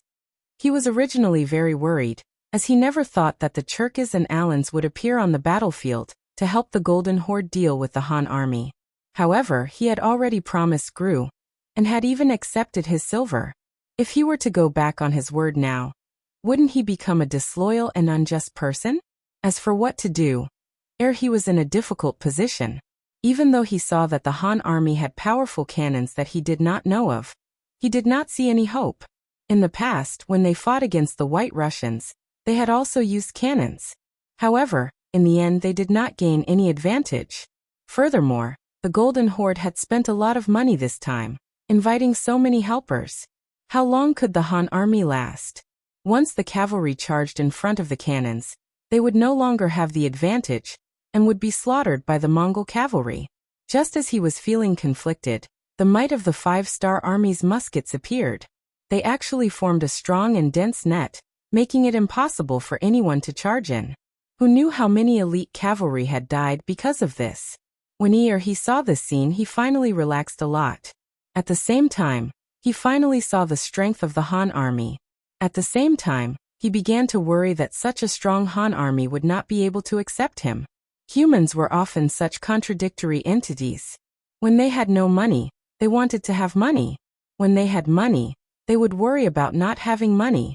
He, who had unknowingly become the emperor of conflict, would occasionally look towards the Han army camp, waiting for General Gray to send him a signal. Unknowingly, a layer of cold sweat had appeared on his forehead. He had already noticed that as time went by, more and more cavalrymen died on the battlefield. Even though he and his tribe had been prepared for this since a long time ago, and were at the edge of the battlefield, the recruitment of soldiers had already begun, and were heading towards them. It could be seen that in at most an hour, it would be his tribe's turn to send out troops. If that was the case, what would he do? Resist? Facing the Mongol army, which was tens of times his tribe's size, he would definitely not be able to gain an advantage. Attack the 5-star army. He was afraid that the other party's gun wouldn't have eyes and would really shoot him to death. What should I do? What should I do? General Gray, what exactly are you thinking? He, who was feeling extremely anxious, focused all of his attention on the Han army camp. He could not care about anything else. He only wanted to take action the moment General Gray sent out the signal. This was also a way to save himself. Finally, amidst his anticipation, the large piece of red cloth that he had been thinking about appeared in the Han army camp. Signal, the signal has finally been sent. Warriors of the tribe, wrap the white cloth around your arms and follow me to kill. He, who had been waiting impatiently for a long time, after confirming that his eyes were not playing tricks on him, how could he continue waiting? He immediately shouted, and led the 5,000 warriors from his tribe to charge at the Mongol cavalry around them. At the same time, a few Mongolian cavaliers who also had white cloth on their shoulders raised their sabers, and suddenly attacked their allies who were caught off guard, and did not have white cloth on their shoulders. The actions of he and the others caused the already low morale of the Mongol army to become even more chaotic, causing their morale to drop to a freezing point. Before many of them could even understand what was going on, their bodies had already been sliced by the sabers, causing them to fall to the ground. The Mongol army became chaotic, and the chaos started from the rear. This scene fell into the eyes of Yang Chendong, who was carefully observing the situation. He could not help but put down his binoculars and laughed. Very good. Even a sturdy fortress is afraid of collapsing from the inside. After sighing, Yang Chendong's right hand grabbed the sharp saber by his waist. With a flick of his wrist, the saber was raised. At the same time, his shout rang out. Warriors, the Mongol army's rations have already been destroyed by our air force. Now that they have started to fight amongst themselves, it is time for us to retaliate. This king gives the order, charge. Charge! The 1,000-plus black cavalry soldiers in charge of protecting Yang Chendong roared out in unison, after hearing their master's command. They repeated every word Yang Chendong had said, trying their best to transmit his voice into the ears of every soldier. After the final word, the new Second Army, who had already mounted their war horses and had been waiting for a long time, charged forward under the lead of Commander Soder. Following closely behind were the 20,000 Mongol soldiers led by Ahuli. After these cavalry soldiers covered the sky and covered the earth, the 100,000 Mongol soldiers that had just surrendered charged towards the Mongol army under the lead of Gray, Baru, Wu Tua, and the other generals. The retaliation had begun. Over 100,000 cavalry soldiers moved together. How could this scene be described with just one word? It was rather grand and spectacular. Even the 2nd Division of the Cold Front, who were lying prone on the ground, felt the earth tremble. As the division commander, Xiaofeng didn't need to turn his head to know what was going on. He couldn't help but reveal an anxious expression. In the past 2 hours, he had led the 2nd Division to fight to his heart's content. Although they had been shooting nonstop for a long period of time, many soldiers had become quite tired. There were even a few soldiers who had suffered light injuries due to their poor control. However, Xiaofeng and the soldiers didn't complain about their tiredness. Seeing the Mongol cavalry fall one by one under the muzzle of their guns, they felt both pain and joy. If they continued fighting like this, Xiaofeng could even boast that there wouldn't be any problems leaving these enemies to the soldiers of the 2nd Division. However, at this moment, the cavalry soldiers of the Cold Front had begun their charge. This also meant that his thoughts of taking all the credit for himself had been shattered. He had already thought that it was impossible to leave these enemies to the 2nd Division. After all, the 6th young master didn't just want to defeat the enemy. He also wanted to obtain this place and construct it. Once all the strong men died in battle, who knew how many years it would take to redevelop this place? However, even if he knew all this, the moment he saw the cavalry charge, Xiaofeng still felt a deep sense of loss in his heart. He knew better than anyone that once the cavalry charged, the Cold Front soldiers wouldn't be able to do anything. When both sides were fighting, the Cold Front soldiers didn't dare to fire casually. What if they hurt their comrades? Furthermore, the cavalry was running. It would be strange if they could keep up. He knew that he didn't have many chances left. Xiaofeng's heart skipped a beat. He simply got up from the ground and started shooting with the light machine gun in his hand, while taking large strides forward. "Kill all of you, die." Xiaofeng, who was holding the light machine gun, made use of every second to initiate an attack. He fired towards the Mongol cavalry. Chapter 1456. Seeing how their division commander was acting, the soldiers all followed suit. One by one, they stood up and raised their spears. Some of them even jogged forward in order to kill a few more enemies before the cavalry arrived. The musketeers actually charged back, causing the Mongol cavalry who were charging forward to be stunned. Shouldn't they be defending? Why did they charge forward? Also, what was with the black mass of cavalry behind the musketeers? What was with the battle cries coming from behind them? What did the smoke and fire in the city mean? At that moment, it was not an exaggeration to say that they were surrounded on all sides. The gunshots continued, and one after another, the Mongol cavalry fell from their horses. They could not even get within 300 steps of the cold vanguard soldiers before they were hit by bullets that came out of nowhere. When more and more Mongol cavalry fell to the ground like dumplings, fear started to spread through the Mongol cavalry camp. One had to be prepared to die on the battlefield, but one had to know how to die. If they could win, they would be able to gain merit by fighting. Everyone wanted to charge forward, and maybe this was how they would fight for their lives in the future. But when they knew that they would definitely die if they charged forward, who would be willing to die? When a warrior who was proficient in archery and horse riding did not even have the chance to raise his saber, he did not even have the chance to charge forward and fight. Who would be willing to throw away his life in vain when he knew that he would die? Under the gunshots, the Mongol cavalry's morale plummeted. At the same time, many of them stopped in their tracks. They were all considering whether it was worth it to charge forward and feed themselves to the musketeers. At this moment, the cavalry of the new Second Army had already charged to the side of the cold vanguard warriors. They quickly passed by them, and each of them held a sharp sword as they charged forward. Their target was the Mongol cavalry who were hesitating, retreating, and whose morale had plummeted. Your grain has already been destroyed, and your Khan has been killed by the cannons. What's the point of your resistance? Those who surrender will live, and those who resist will die. While launching an attack, he did not forget to shout loudly to persuade them to surrender.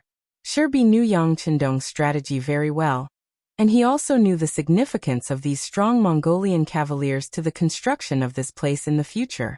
With the thought of not killing them if he could capture them alive, before the new Second Army led by Shirbi arrived, his shouts had already reached them. The Mongolian cavalry did not have the heart to fight back. When they heard the shouts in Mongolian and saw the chaotic scene behind them and the fireworks in New Salai City, a warrior finally could not stand the pressure and threw the scimitar in his hand to the ground. He also jumped down from his warhorse. "Don't kill me, I surrender. Don't kill us, we surrender." After the first, there was a second, a third, and then a third. Then, there was the scene of the cavalrymen dismounting and surrendering. There were not only cavalry from the Golden Horde, but also from the Cherkass and Alans. Seeing that the general situation was about to change, they were forced to abandon their sabers and surrender. In front of absolute strength, resistance was useless. The most important thing was to think of a way to survive. The 5-star Army's cavalry charged into the Mongolian cavalry like a whirlwind. Following their arrival, the cavalrymen dismounted and surrendered. Of course, there were also some who refused to surrender. However, whenever they met such people, the new Second Army's soldiers would not hesitate to cut them down. At this moment, they did not have the time to do any psychological work with the enemy. If they surrendered, they would live. If they did not surrender, they would die. Their morale was greatly boosted. The new Second Army's soldiers, who had long wanted to show off, had high morale. They charged into the enemy like a dragon entering the ocean.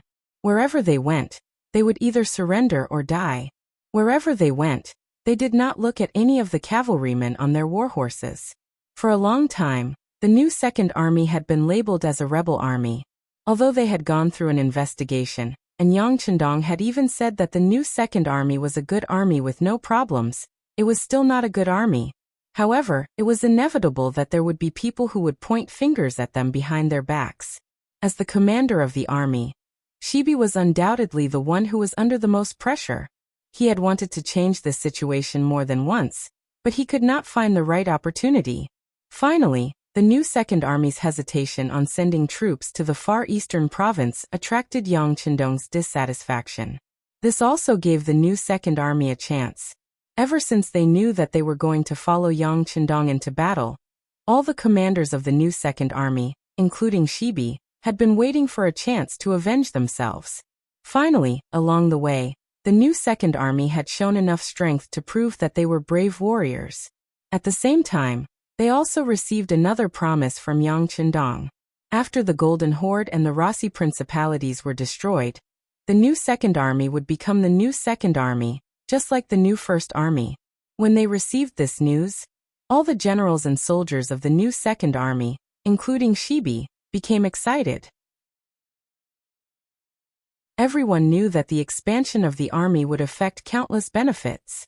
A soldier could be promoted to an officer, an ordinary officer could be promoted to an intermediate officer, and so on. There would be countless benefits. The opportunity to perform meritorious deeds and be rewarded was right in front of them. For this opportunity to come, and also to be able to turn their ideas into reality, the new Second Army had been holding back a lot of energy since the beginning of the war. They wanted to defeat the Golden Horde, then the Rossi Principalities, and make the new Second Army a real army. They wanted to witness this part of history. With such a huge motivation, how could the soldiers not give it their all? Not to mention, the 5-star Army had completely grasped the initiative on the battlefield. With the right time, the right place and the right people, the new Second Army attacked. Like a tiger out of its cage, they gave off an unstoppable aura as soon as they entered the battlefield. The new Second Army charged into the battlefield. With high morale and firm ideals, their charging speed was very fast, completely catching the Mongolian army off guard. It didn't take long for them to collide with a patrol team. The patrol team on the battlefield was set up to prevent soldiers from being afraid of death. They had the right to kill anyone who retreated on the battlefield, which was why they were very powerful. However, being powerful didn't mean that they were powerful.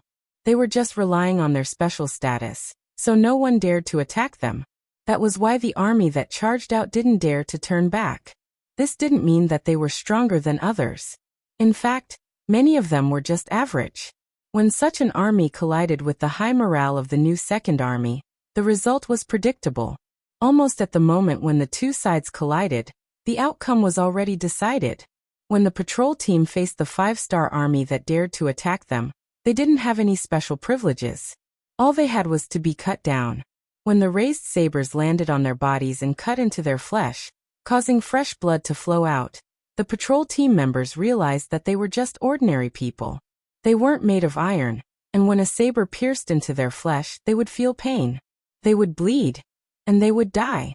After a series of collisions, the patrol team's courage was shattered, and their formation was quickly broken.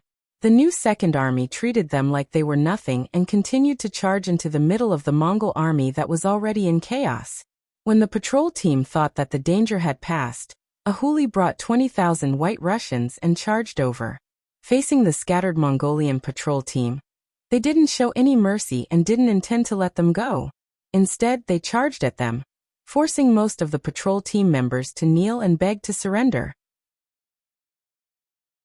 Reality proved that those who didn't want others to surrender would often be the first to surrender. This was what they meant by embezzlement. Just as the 20,000 White Russians took care of the patrol team, the 100,000 Mongolian soldiers charged into the battlefield. When the cavalry saw that there were either corpses or captives kneeling on the ground, they became anxious. The 5-star army had prepared great rewards for their contributions. Now that they had fallen behind, how could they be willing to give up? As such, when they passed by the patrol team, they glanced at the 20,000 White Russians and continued to charge forward. Although they were the last to set off, they wanted to charge to the front and be the first to meet the enemy.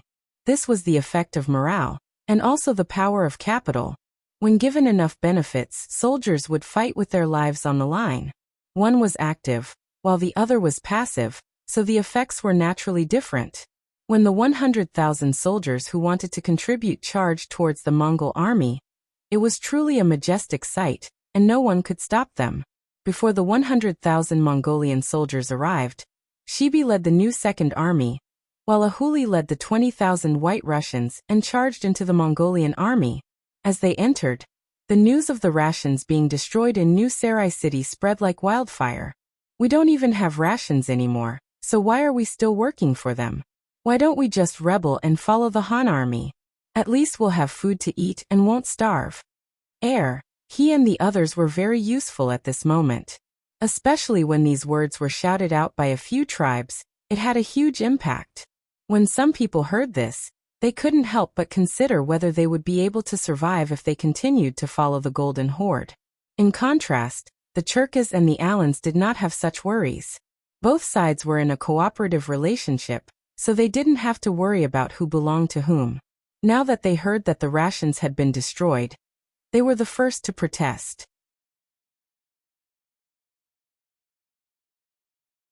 Chapter 1457. It was agreed upon when they came that the Golden Horde would provide all the food and fodder. If they won the war, they would be rewarded. That was the source of their motivation. But now even the Golden Horde had no food to eat. What was the point of them staying here? Were they waiting to starve to death? When the resentment started to spread, the cavalry of the two tribes started to retreat. This exposed a huge gap in the front line, allowing the 100,000 main cavalry to enter. The Golden Horde's cavalry was already unable to put up any resistance. Many tribes even started to surrender to the Golden Horde. As the newly appointed Great Khan, Bola naturally saw everything that had happened. He hurriedly sent people to find Shamask and Malahome. He wanted their support and was willing to pay a price for it. Unfortunately, the moment they saw the rations in the city burned and the chaos in the Golden Horde, the two leaders no longer dared to trust Bola. This man clearly did not have the ability to control things like his father, yet he still insisted on fighting the Han army to the death. This clearly showed that he did not know when to stop or when to retreat. How could someone like this be a qualified ally? The two chiefs were worried that if they waited any longer, they would be stuck and would not even have a chance to escape. They did not even bid farewell to Bora before retreating with their army. The departure of the two major tribes, along with over 200,000 of their cavalry, made the Golden Horde situation even worse. Especially when Great Khan Bola heard this news, he almost fainted. There were hundreds of thousands of soldiers. They had only fought for less than 8 hours, and the outcome had already been decided. This was something that he had never thought would happen. In the face of such a predicament, even if his father, Maha Dahan, was still alive, he would also be helpless. The success of the war was also beyond Yang Chendong's expectations. Originally, he thought that even if he won this battle, it would take at least a few months for the outcome to be decided. This was because the Golden Horde only needed to retreat to New Salam when the battle went south. That would be an additional barrier. Even if the city walls were blasted open by the cannons, who knew how many days the ensuing street battles would take to end? He never thought that things would go so smoothly. First, the cannons killed Mahama, throwing the enemy into chaos. Then the enemy's morale was shaken, and they gave up waiting for the army to advance at lightning speed, scaring more than 200,000 enemy cavalry into fleeing. In this way, the difference in military strength between the two sides was not that great, and he even had a slight advantage in battle. Since that was the case, this battle was decided. Send people to keep an eye on the two tribes that escaped. I want to know where they are staying and their specific information. Also, stop attacking and use psychological tactics. The Golden Horde may have lost this battle, but they still have their strength. It would be best if we could use them. Yang Chendong quickly issued a number of targeted military orders after learning about the situation. Shamask and the other two tribes left decisively. They didn't say a word to anyone, and just left the rest of the Golden Horde's army outside the city.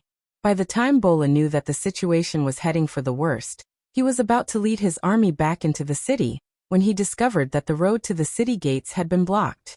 He and several other tribes were gathered in front of the gates, ready to fight to the death. Are they trying to rebel? Bolt roared furiously when he heard Scout General Bodo explain the current situation to his face. He was the current Khan of the Golden Horde. A small tribe like he wouldn't even give them a second glance. But now, they were being suppressed by the enemy. How could he not be angry? Seeing how angry Bola was and how he was about to give the order to charge, Bodo hurriedly tried to dissuade him. Great Khan, you can't. Our army has just encountered an unforeseen event, and our morale is in chaos. This is not the time to start a battle. We should rest, reorganize, and raise morale. Otherwise, this kind of army won't be able to win any battles. Bodo also wanted to say that this kind of army was likely to collapse in a single blow. If that happened, they would have to give up their last chance to turn the tables. How could the fuming Bola not know this? Although he was very angry, he hadn't lost his mind. It was because of this that he didn't give the order to charge. Alright, since that's the case, I'll leave this matter to you. Go talk to them, and have them open the gates immediately. Let this Khan in no matter the price. He knew that if he stayed outside the city without any obstacles, he would only be a sitting duck. Only by entering the city and relying on the city's buildings would they be able to fight a battle of attrition. As for the provisions, although a lot of them were burned, there were still some hidden underground in the city. This was probably a case of a crafty rabbit having 3 burrows. No ruler would place all their hopes on one thing or one person. Yes. Bodo had a bitter expression. He knew that the current situation wasn't a good time to negotiate, but since the Khan had given the order, he had no other choice. He could only agree and leave the central tent. After Bodo left, another general named Chiwen walked into the tent. When he saw Bola, he bowed and said, "This general greets the Khan." "Uncle, please rise." Bola no longer had his angry expression towards Chiwen. Instead, he spoke with an amiable expression, even taking a step forward and making a gesture of supporting Chiwen. General Chiwen was different from others. He was a member of the clan, and one of the fierce generals by his father's side when he was alive. According to seniority, Bola had to call him uncle. Moreover, this person was very good at fighting and was very capable. Because of this, his father was wary of him and suppressed him everywhere. That was why he wasn't very famous. However, this person's ability was obvious to all. At least when it came to war, Bola was definitely not his opponent. Now that they were in a life-and-death situation, Bola couldn't care less about these taboos. Based on the principle of capable people do more work, he had to use Chiwen. Bola's courtesy made Chiwen shed tears of gratitude. "Great Khan, please don't call me uncle. In front of you, I'm just an ordinary general." "What are you saying, uncle? We are of the same clan. Even if our bones are broken, our tendons are still connected. Not only are you my uncle now, but you will always be. As long as I, Bola, am the Khan of the Golden Horde, you will always be my uncle. Bo-La's words were spoken with sincerity, and they came from the bottom of his heart. When Chi-Wen heard this, his eyes turned red, as if he was extremely touched. If that's the case, then I'll thank you. But what business does the Khan have with uncle? Chi-Wen's ego was so inflated that he would climb up as soon as he was given the chance. Bola was naturally very dissatisfied. In the past, he had his father above him, who had suppressed him for decades. Now he wanted to be suppressed by an uncle. Of course, these were just thoughts in his heart. This was a critical moment, and internal strife could not be allowed. When dealing with talented people, one should be bold enough to use them and break free first. Thus Bola cupped his fists and said respectfully, "Uncle, you've seen the current situation. The Sherkas and Allans are short-sighted and have abandoned us. Now that our strength has been greatly reduced, it will be difficult to fight the Han army outside the city. We can only think of a way to return to the city and find another way.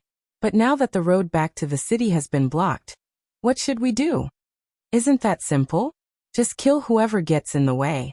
But rest assured, Great Khan, as long as I lead 50,000 elite cavalry, we will be able to enter the city in the blink of an eye and ensure your safety." Hearing this, Chi-Wen patted his own chest and spoke with assurance. "Oh, do you need 50,000 men?" Bowler asked doubtfully when he heard that he wanted the right to lead 50,000 cavalrymen. "This 50,000 is not possible. 30,000 is fine, but they must be elites. It would be best if they are the golden armored cavalry by the Khan's side. Otherwise, we need at least 50,000 people." Chi-Wen seemed to be afraid that Bola would be unhappy, so he took a step back and said, 30,000 people would be reduced to 50,000, and 20,000 of them would be his golden armored cavalry. This made Bola's eyes reveal a difficult expression. Seeing that he didn't get a definite answer and wasn't rejected, Chi-Wen knew that there was room for discussion. He immediately said, "Great Khan, we can't wait any longer. Now that we have suffered a great defeat, the morale of the army is unstable. If we use ordinary troops, it will take a long time to raise the number of soldiers. Once the Han army completes the encirclement, we won't have the chance to break out. Therefore, I ask Great Khan to make a decision as soon as possible." Chi-Wen's urging clearly had some effect. When Bola heard it, his hesitant face couldn't help but become more resolute. Recalling that the golden armored cavalry was in existence similar to his imperial guards, he decided to temporarily hand them over to Chi-Wen. He only needed to give an order, and they would return to his side. In that case, the other party only had 10,000 ordinary cavalry. They wouldn't be able to cause any big waves. After thinking for a while and not seeing any problems, Bola finally said, "Fine, since that is the case, I will leave this matter to Uncle. At the very least, we must open the gates tomorrow morning and let the army in. Otherwise, I'm afraid we won't have any chance." "Don't worry, I promise to open the gates tomorrow morning and invite the Great Khan into the city." Seeing that Bola had agreed, Chi-Wen made a promise. Soon, the tiger troop talisman was in his hand, and Chi-Wen's anxious expression also calmed down. There was one thing that Chi-Wen had never mentioned to anyone. Not only was he feared by Khan Mahama because of his outstanding ability, but more importantly, his wife was once taken by Mahama because of her beauty. Mahama then snatched her away for a night.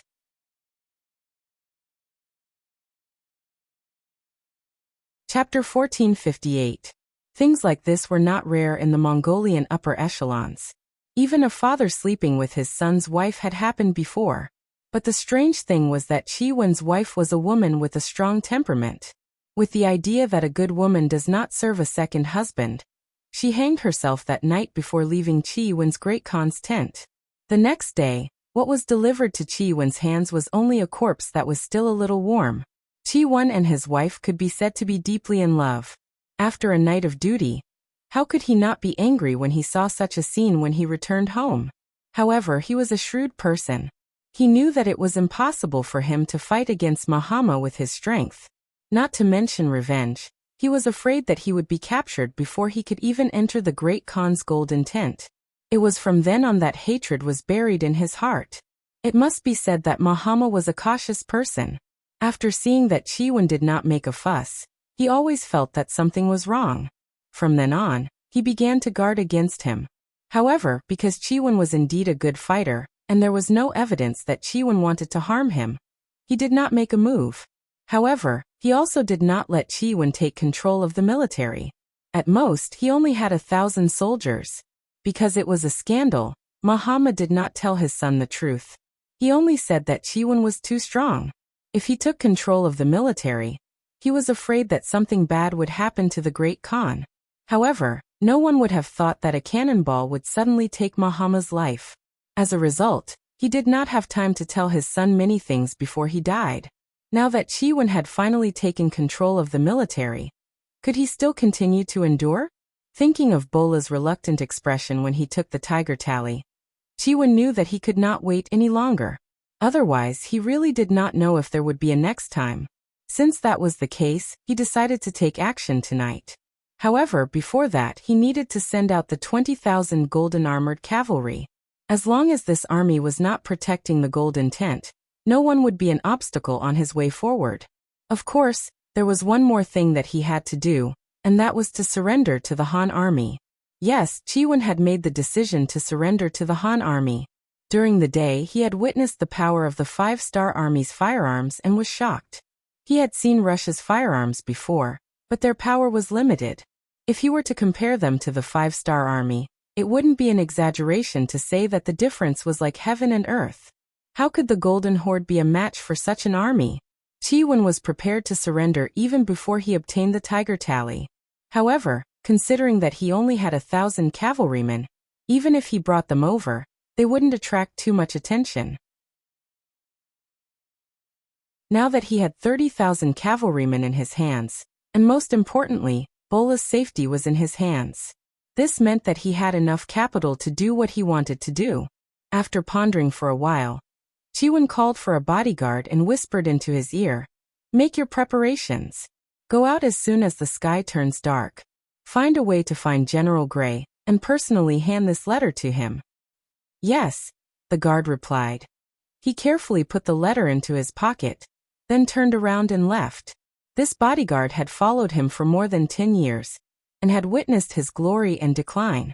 Naturally, he knew Gray, who was originally one of the generals of the Golden Horde. Chiwen was very relieved to have this bodyguard take care of things.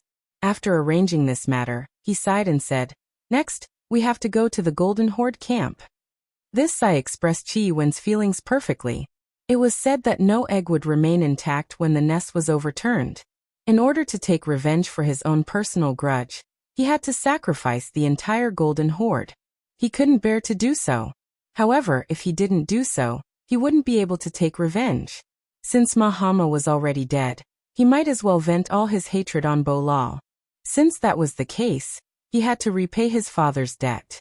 Moreover, judging from what happened just now, the other party did not believe in him. Everything was done out of helplessness. Once he really killed his way back to New Salai City this time, he was afraid that he would be hidden very quickly. Even being killed was not impossible. From what Chiwen knew, Bola was even worse than Mahama. He was even more unforgiving. When he thought about how he was doing this for his own life, the guilt in his heart lessened. At this moment, Chiwen was thinking about whether his actions could gain the favor of the Han army. After all, he still had to live after surrendering, and he wanted to live a better life. No matter what, this could be considered a meritorious service. He just didn't know how great this service would be. Chiwen was worried about how great the service would be. In his opinion, even if he didn't do anything, the Golden Horde cavalry, whose morale was already low, wouldn't be a match for the Han army, whose morale was high. The only difference was that they would have more time and losses. However, when the sky turned dark, his personal guards found the tent of the Han army and asked for their identities. When they were brought to General Gray, he was extremely excited after reading the letter that Chiwen had personally written. He said on the spot, "If this is really the case, your general has made a great contribution to our cause. How about this? Wait for a while. I will ask for instructions from the higher-ups." Gray had reason to be excited. As a surrendered general, he also needed the support of military service, and the more the better. Gray's performance had been very good recently. He had successfully persuaded Erhihi and 6 or 7 other small tribes to bring in nearly 30,000 surrendered soldiers. This already made Yang Chendong very satisfied. However, he used to be one of the 2 generals of the Golden Horde. His power could be said to be monstrous. If he wanted to continue the glory of that time, he needed to make more military contributions. But when he was fighting alongside the new Second Army, it was easier said than done to make any great contributions. Just as Gray was thinking about what to do, Chi Wen's letter arrived. It was really a case of someone sending a pillow when he was sleepy. Gray instructed the bodyguard who delivered the letter and hurriedly rode to the main tent a few miles away. As the leader of the Yangxia, Yang Chendong's main tent could not be too close to the Mongolian army. Even though the Mongolian army had surrendered and was transforming into the 5-star army, he would not do any experiments. He would not stay with the surrendered Mongolian cavalry. On the contrary, he was surrounded by the Black Cavalry. The Cold Vanguard 2nd Division was on the outside. Under their protection, he was very safe. Even if someone wanted to attack him, they would not be able to get close. The sky was getting darker. Yang Chendong, who had been commanding the battle for the whole day, was not tired at all. Ever since he entered the Grandmaster realm, Yang Chendong's energy had become even more vigorous. He only needed to rest for about 4 hours every day to be 100 times more energetic. At this moment, he was standing in front of the sand table. His mind was wandering. The Golden Horde had clearly prepared for this battle. They had set up a battlefield that was more than 10 miles long and 40 miles wide to the west of New Salai City. After all, if there was not enough space for hundreds of thousands of cavalry, they would not be able to display their strength. The Golden Horde had already set up the battlefield and was waiting for Yang Chendong to arrive. At that time, they would use their cavalry to tell the Han army that in such a spacious place, the so-called firearms would be laughable in the face of hundreds of thousands of cavalry. They would not be able to withstand a single blow. It had to be said that this train of thought was correct. If they were to use such a formation to deal with the Rosduchy, it would be hard to say if they would dare to fight in such a place.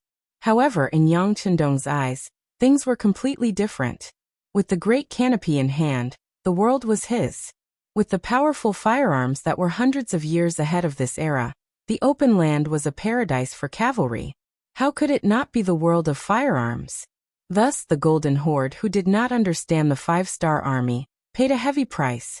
In just one day, Great Khan Mahama had died in battle.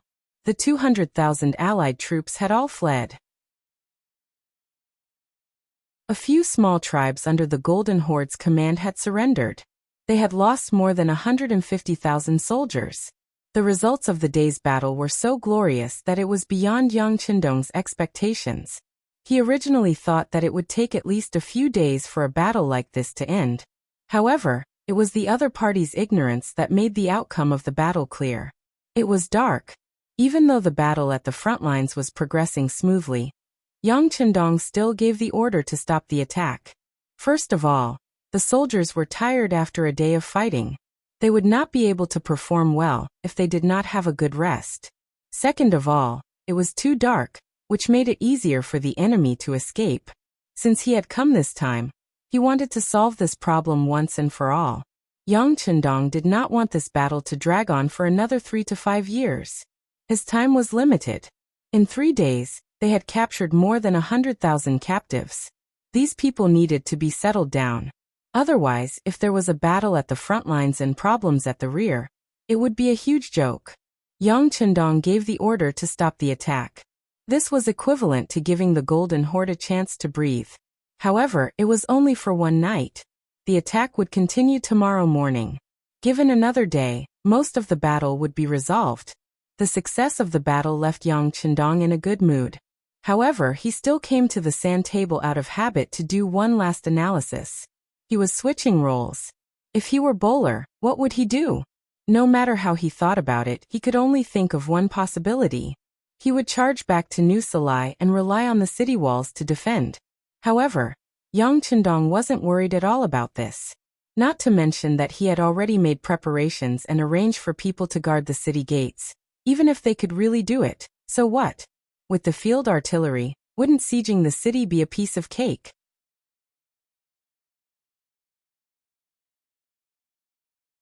Chapter 1459. Furthermore, the strength of the Mongol cavalry lay in their mobility. They moved quickly and came and went like the wind. Once they returned to the city and started the battle to defend the city, it was equivalent to giving up their greatest advantage. Such an opponent was like a tiger without its fangs. What was there to be afraid of? Once again, after confirming that it was difficult for the other party to have any backup plans, Yang Chendong stretched lazily. Then he said to Captain Chiovi beside him, "Get ready. We're going to patrol the barracks." Beta Persei was tired from commanding the cannons during the day. Just shouting the cannons made his voice hoarse. At this time, he had already gone to rest. Chiovi followed and served him. After hearing Yang Chendong's instructions, he quickly replied, "Yes, I'll make the arrangements now." Patrolling the barracks was one of Yang Chendong's good habits. After fighting for an entire day, the soldiers were very tired. Some of the recruits even developed psychological problems, or were tired of fighting because it was their first time killing someone. At this time, it was very necessary to meet with them, encourage them, and promise them a beautiful future. After this matter was settled, these soldiers could quickly recover their mental state. Tomorrow, they would become elite soldiers and achieve even more outstanding achievements. Chiovi was making the arrangements when Vice Captain Ba Daojiang walked over. "Sixth young master, General Gray said that he has something important to discuss with you." It was already so late. If there wasn't something important, Gray would definitely not appear here.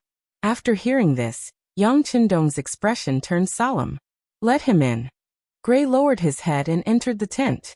When he saw Yang Chendong sitting in front of the large chair, he knelt on the ground. He was a surrendered general, and had to abide by some rules. Not seeing his master represented a form of respect in his heart. Yang Chendong saw Gray's performance and praised him for knowing when to advance and retreat. "All right, raise your head. You did well in today's battle. Come have a seat." Over the years, Yang Chendong had gained a better understanding of people's hearts. He was increasingly clear about what to say and what to do. Gray was extremely excited when he heard that his performance was not bad, and that he would be given a seat.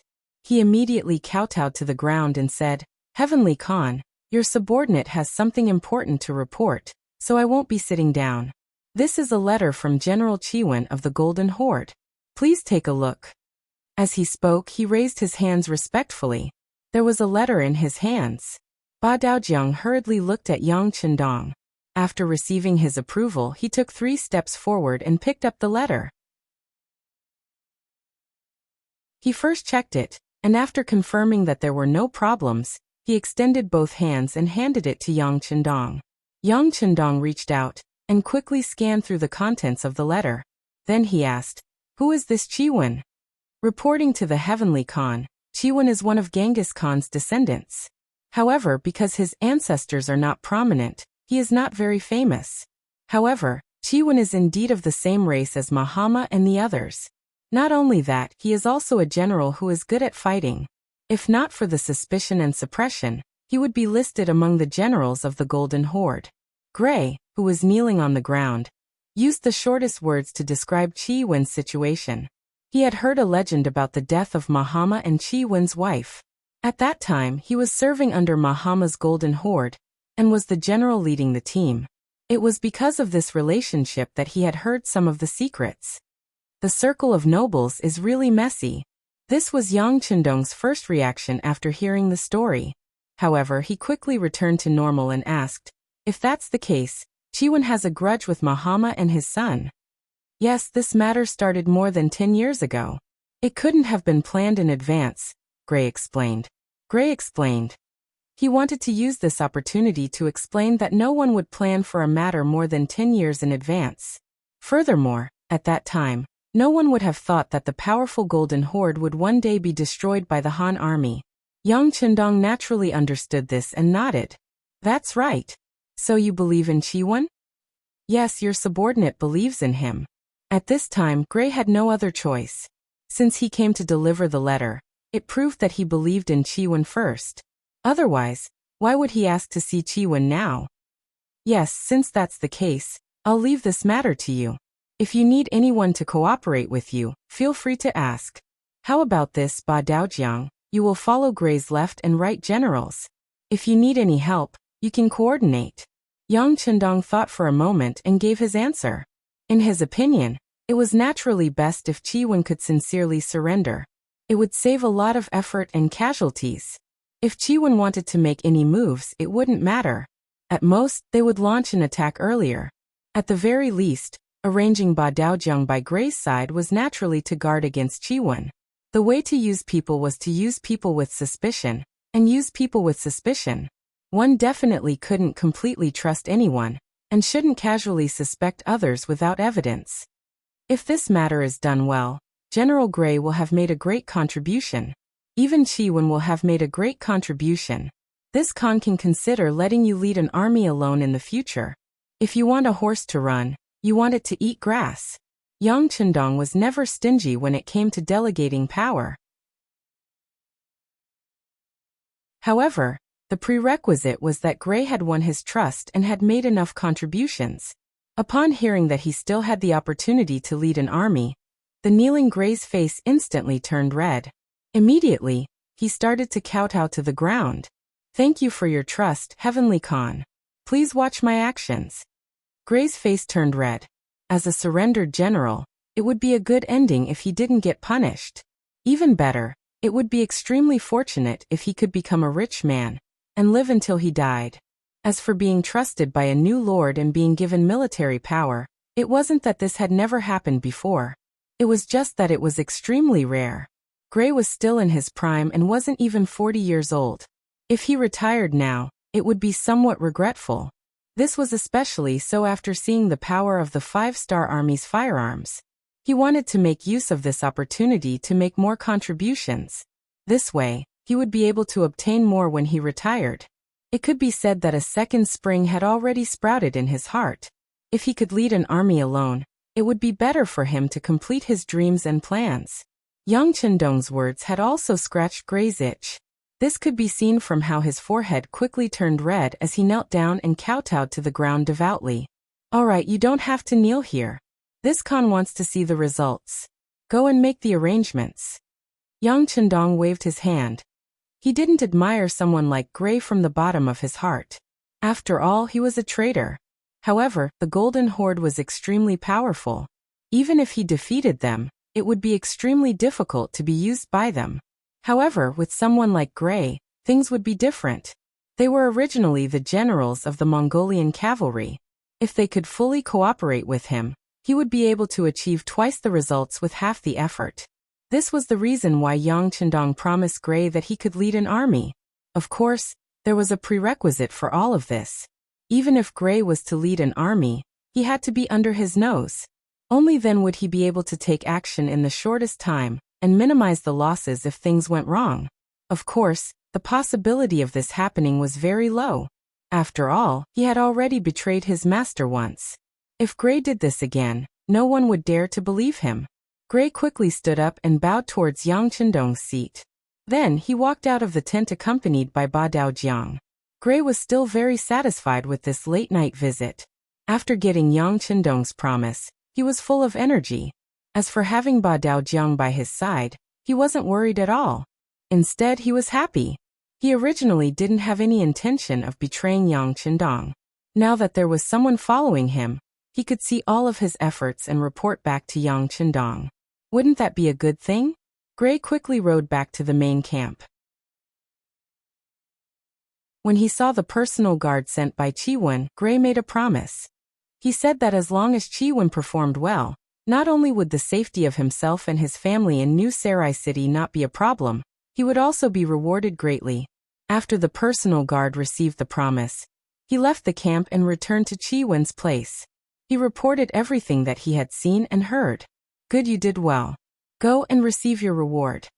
Chiwen's face was filled with excitement. Just now, he had arranged for 2 golden-armored cavalry to leave the main camp and head towards the west gate of New Salai. Without these people, the defense of Bowler's golden tent would be useless.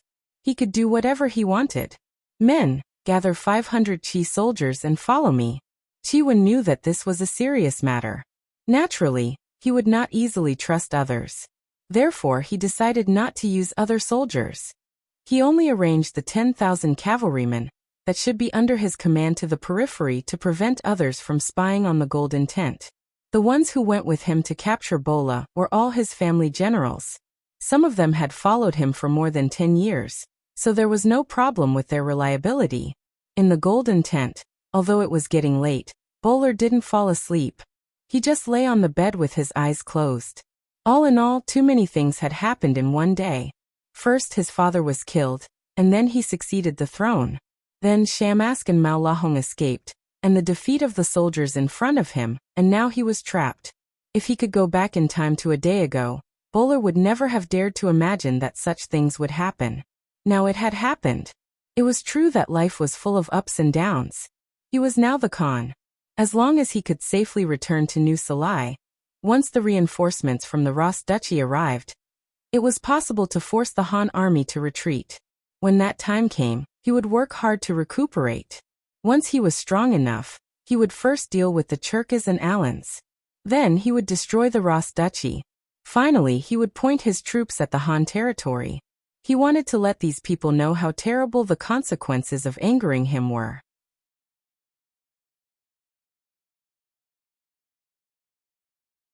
Chapter 1460. Thinking of these things, Bola unknowingly fell asleep. After an unknown amount of time, a burst of shouting came from outside. Only then did he slowly open his eyes and see a sharp curved blade against his neck. The person holding the blade was Chi.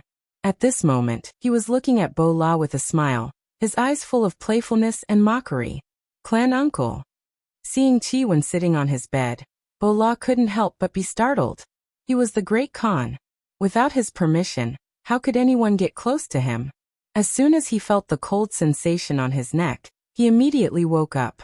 "Hee, you're still calling me clan uncle. You're really kind-hearted. But do you think I'll believe you so easily? I'm afraid that once we safely return to the city, you'll kill this clan uncle of mine," Chi said with a fake smile.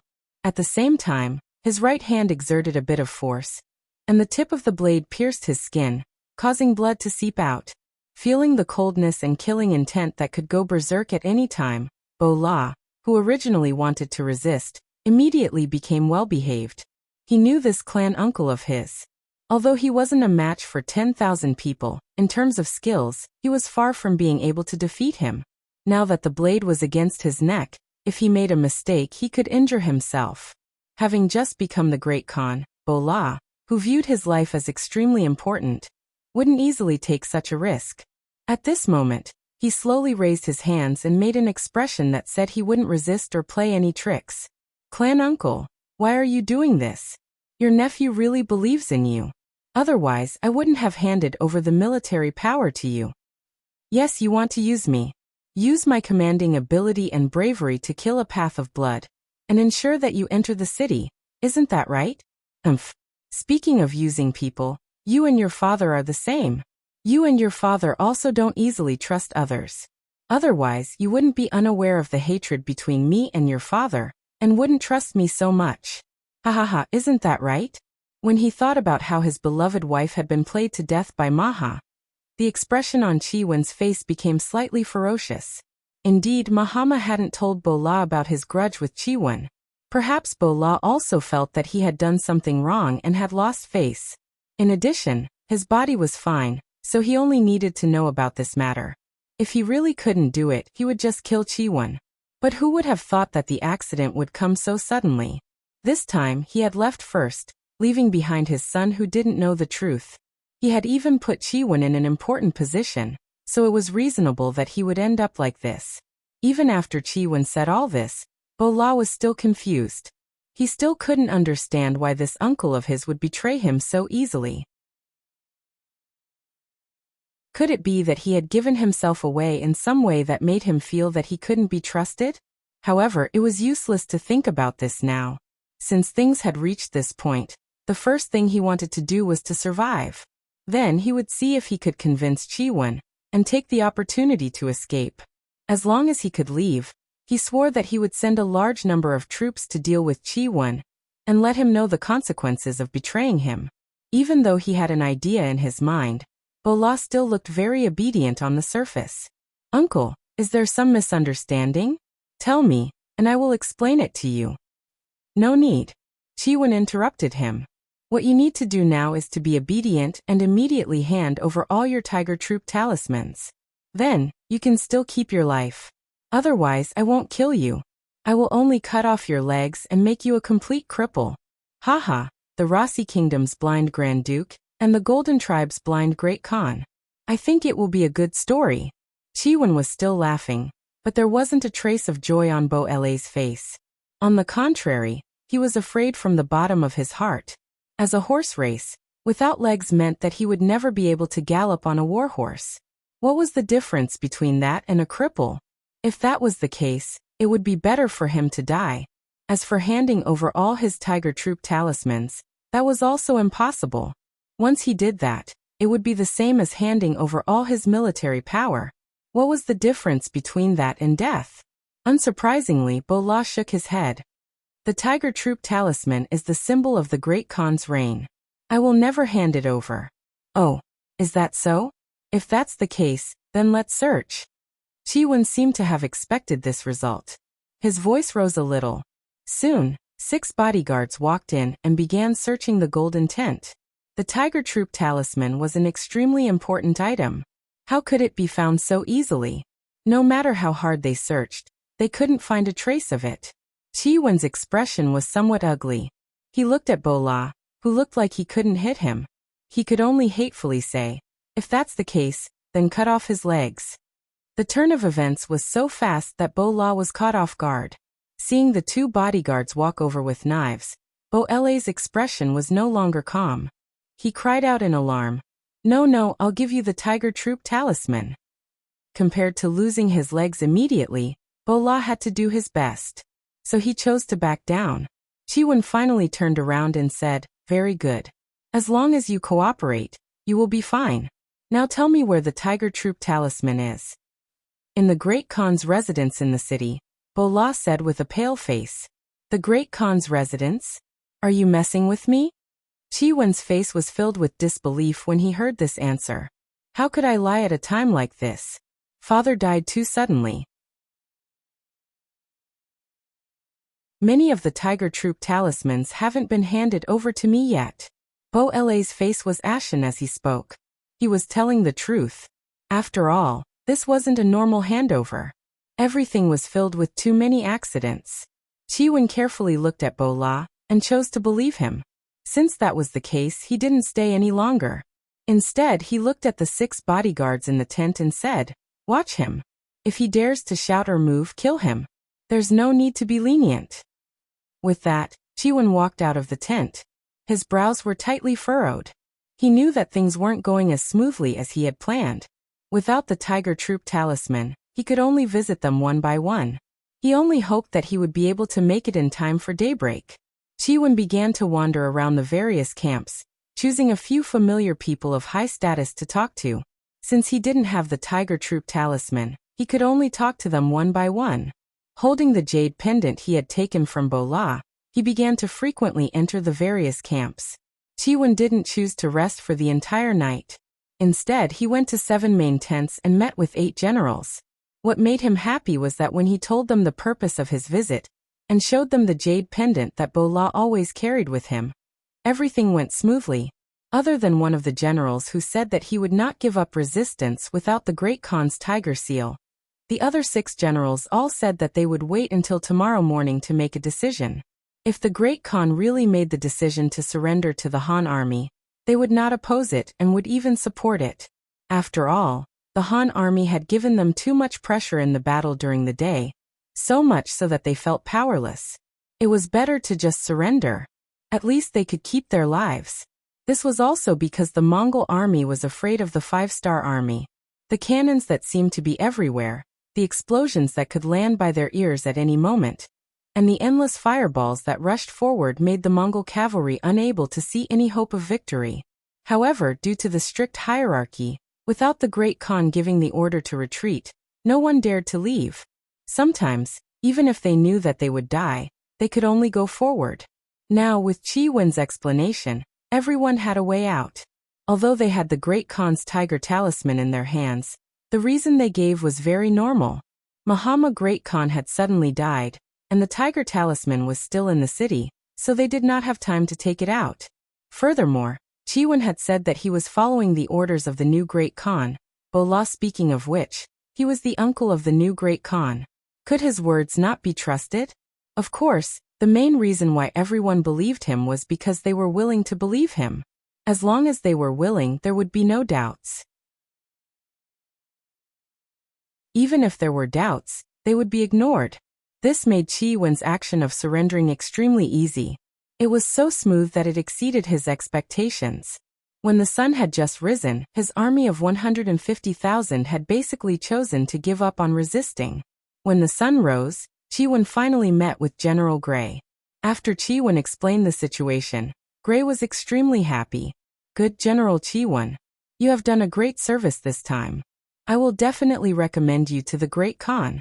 Now let's discuss how to deal with the 20,000 gold-armored cavalry. Anyone could surrender, but without orders the gold-armored cavalry would not easily surrender. Their status was equivalent to the Black Knights and Dragon Guards of the Yang faction. They enjoyed the best treatment, and were also the personal guards of the Great Khan. Because they were usually treated well, they were all very strong and their fighting strength could not be underestimated. When it came to dealing with the 20,000 gold-armored cavalry, Qi Wen's face was filled with helplessness. It was not a problem for him to persuade others, but it was too difficult to persuade the gold-armored cavalry to put down their weapons. It could even be said that it was an impossible task. Seeing the difficult expression on Qi Wen's face, Gray chuckled. Since we can't persuade them to surrender, we'll leave it to the Great Khan. We'll do it like this later. Gray had received a message from Yang Qindong early in the morning. The matter of the 20,000 gold-armored cavalry would be handed to him personally. If there was a cavalry that Yang Qindong valued the most in the entire Golden Horde, it would be the 20,000 gold-armored cavalry.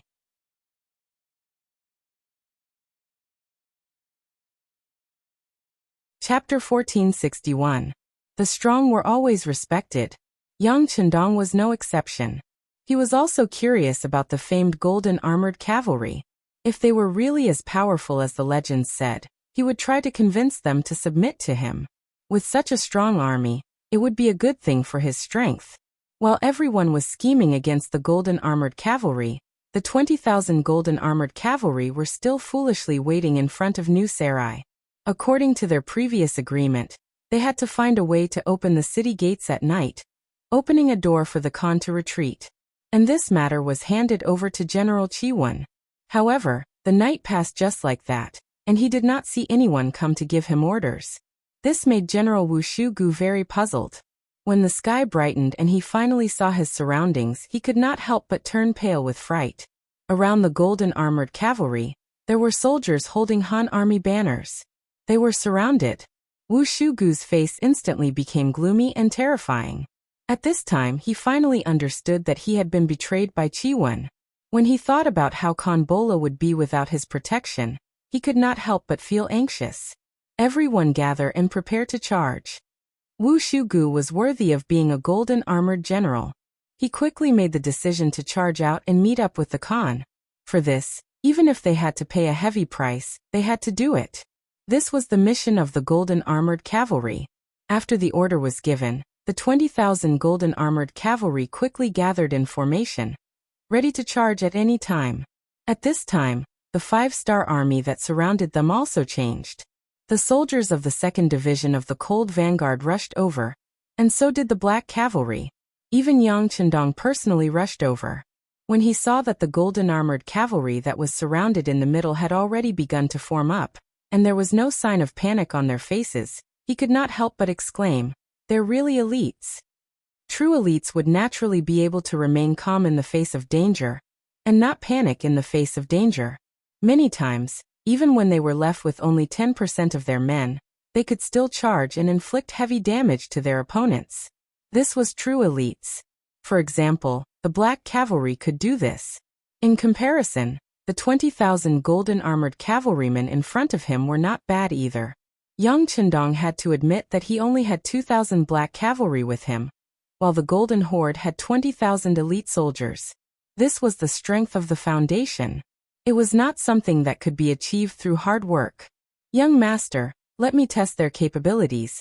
Beta Persei had already put on a black armor and walked in front of Yang Chendong. It was as if he had a pair of dog noses. Once there was a battle, he would always be the first to appear and think of a way to participate in the battle. As a matter of fact, when he saw the powerful golden armored cavalry, he left the artillery position and rushed over.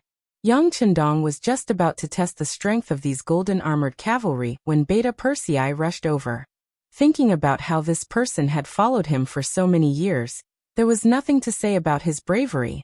Coupled with the protection of his black armor, ordinary people would not be able to hurt him. He nodded and said, "I'll give you 200 black cavalry. Remember to be careful. If you can't do it, retreat." Yes. Yang Chendong agreed.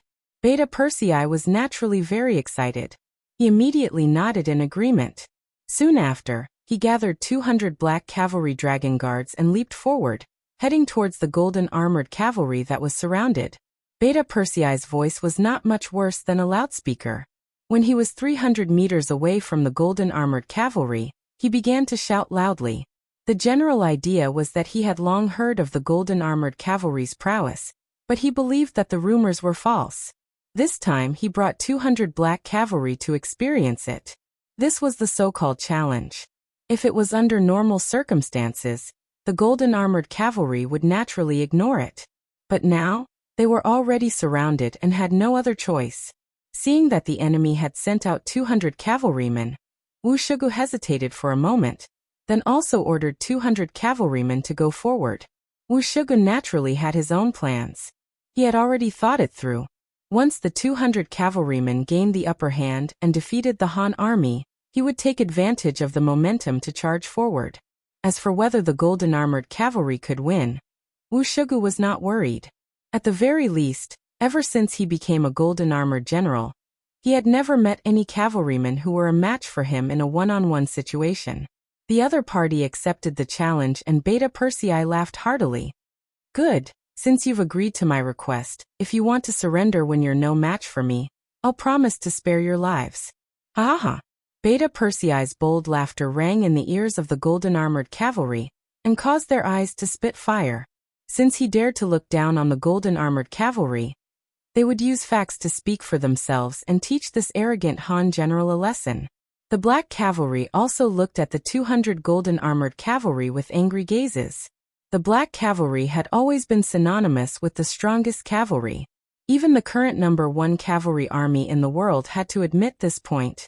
But now, there was actually a cavalry that dared to call themselves the king of cavalry. How could they accept this? The strong were all proud and no one wanted to admit that they were inferior to others. So at this moment, they were also holding back their strength and wanted to perform well. Everyone listen up. When you attack later, don't hold back. These opponents are not simple. It's time to show the might of the black cavalry. Come, let's use the 3-3 formation and the arrow formation. Attack. Although Beta Persei laughed arrogantly, he was still very cautious. Since the golden armored cavalry was praised by many people, they must not be ordinary people. Even so, he certainly would not be careless. Beta Persei led the 200 black cavalry to attack first. 15 people formed an arrow formation, and each formation was divided into 5 groups. They could fight in groups or one-on-one. This was the most common way of fighting for the black cavalry. Attack. A centurion of the golden armored cavalry also shouted, and led the 200 cavalry to launch a counterattack.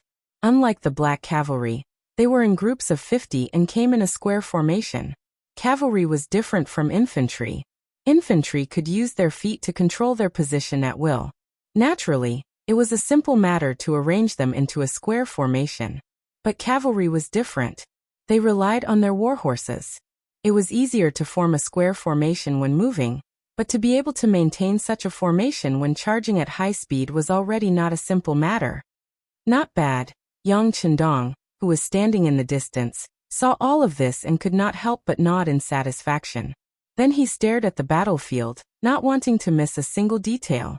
He wanted to learn from the strengths of the golden armored cavalry, and see what he could learn from them. One of them took the form of a sharp arrow formation, while the other took the form of an overlapping square formation. The distance between the two sides was only 300 meters. In less than 10 breaths they collided. The cavalry's speed advantage was not fully displayed. The reason why cavalry was known as the kings of the land before firearms were popular was because of their speed. Many times, they could use their high speed to display 10 times their strength. Often in high speed, a casual swing of their swords could quickly cut off the head of an infantry. But once the cavalry lost their speed advantage, their strength would be greatly reduced. Just like now, both sides could not display their speed. The moment they collided, they had to rely on their own brute force to suppress the opponent. To be able to become a golden armored cavalry, they were usually treated well.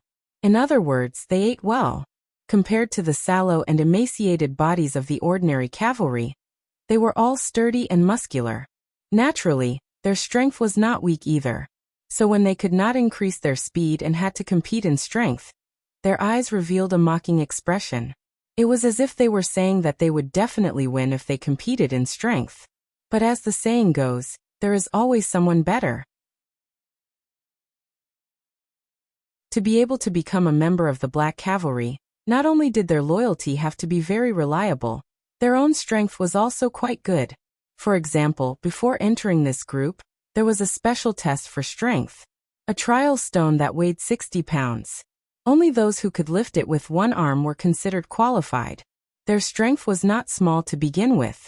After becoming a member of the Black Knight Dragon Guards, not only did they eat good food, but they also ate very nutritious food, which allowed them to fully display their potential. In comparison, they were more than one level higher than the Golden Armored Cavalry in terms of foundation. So when it came to competing in strength, Beta Persei and the others' eyes lit up. Dang dang, ding ding, quang quang. When the collision began, both sides swung their swords confidently, hoping that the moment the other party's sword left their hands would appear. But unfortunately, this scene did not happen. What happened was that about 40 cavalrymen fell from their horses. Both sides were elites, so naturally, they would not easily let go of their weapons. So even if their strength was inferior, they did not throw their weapons away. Instead, they were brought to their horses by the tremendous force. As the saying goes, if the sword exists, the people exist. If the sword dies, the people die.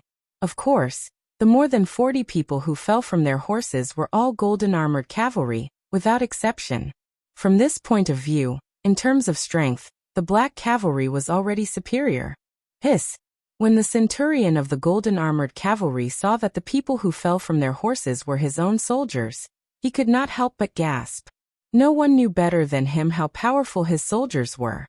But even so, they were still no match for these Han army's Black Cavalry.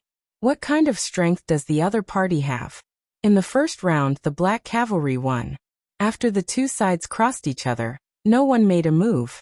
Instead, they looked at each other, as if taking the opportunity to recharge their strength.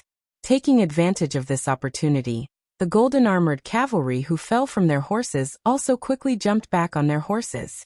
Although some people still felt their arms trembling, it was obviously not easy for the strong to admit defeat so easily.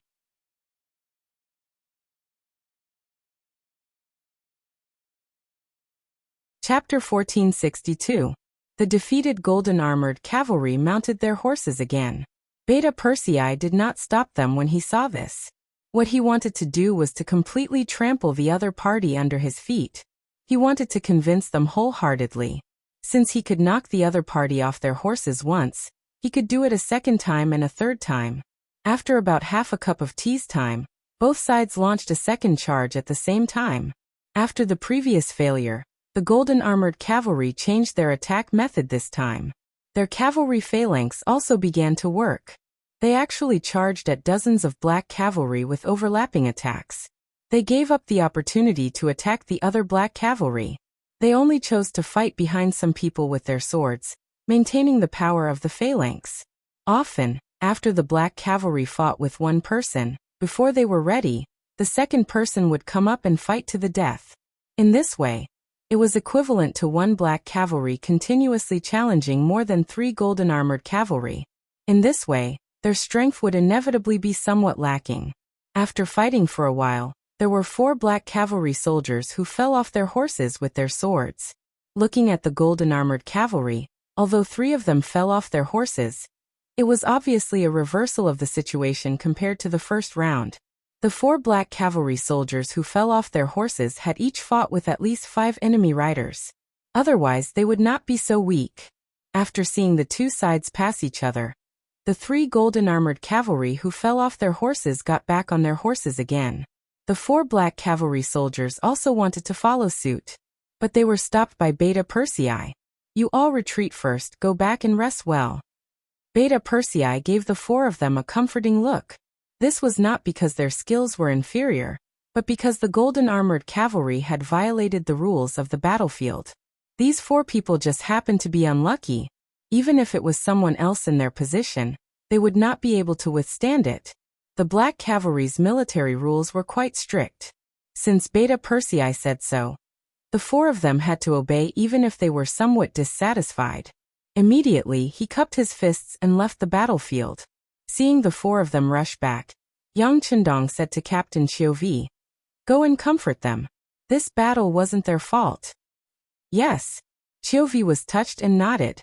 Although he could see that these 4 warriors were not weaker than others, they were just unlucky to have been targeted. However, a defeat was a defeat. If he was punished for this, there was nothing he could say.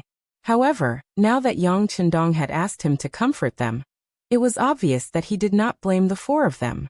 Not only were they not reprimanded after losing the battle, but they were also personally comforted by the 6th young master. Obviously, these 4 people would be fine. As the captain, Xiuvi was touched and happy to see Yang Chendong care for the soldiers so much. The 4 dismounted black cavalry soldiers were sent back.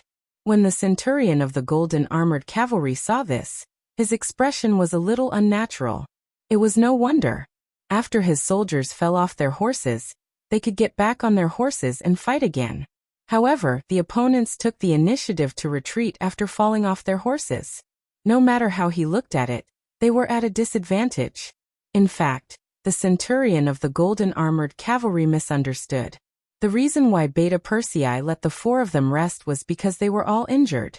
They would not be able to do much if they continued fighting. Since that was the case, it was better to be magnanimous this time. Not only could he ensure their safety, but he could also show his righteousness. It was the best of both worlds. Come, let's fight again. Beta Persei saw that half a cup of tea's time had passed and shouted without holding back. He had no intention of changing his strategy. This development was due to his confidence in the celestial sword in his hand. He firmly believed that if they continued to fight like this, the other party's scimitar would break sooner or later. Then it would be time for them to win. True combat strength did not only refer to a person's bravery, courage, and fear of death. It was also one of the criteria for measuring the quality of one's luck and equipment. It was precisely because of this confidence that Beta Persei dared to continue fighting like this. The black cavalry had no intention of changing their strategy, and continued to be tired out by the overlapping tactics of the golden armored cavalry. After 3 consecutive rounds, another 16 black cavalry fell off their horses and withdrew from the battle. As a result, the golden armored cavalry's strength increased by 20 people. No matter how one looked at it, they seemed to have the upper hand. The centurion who led the team this time had a confident smile on his face. Even Wu Shigu, who was at the back of the team, was laughing loudly as if he had already won. He was just waiting for the results of the battle to expand so that he could find an opportunity to break through. Ha! Yang Er, who had once again pulled his horse back, laughed heartily.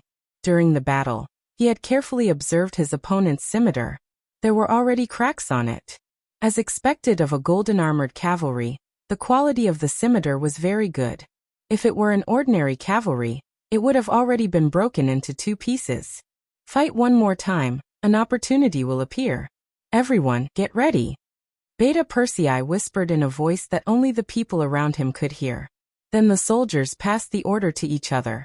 Everyone who received the order had a confident expression on their faces at this moment. Charge! After the centurion of the golden armored cavalry shouted, he took the initiative to attack. Charge, try not to kill. Beta Persei's shout came immediately. He was also the first person to rush out on his horse. Compared to the previous few times, the morale of the black cavalry was much higher this time. They also knew that it was time to reap the fruits of their labor, so they used a little more force when they attacked.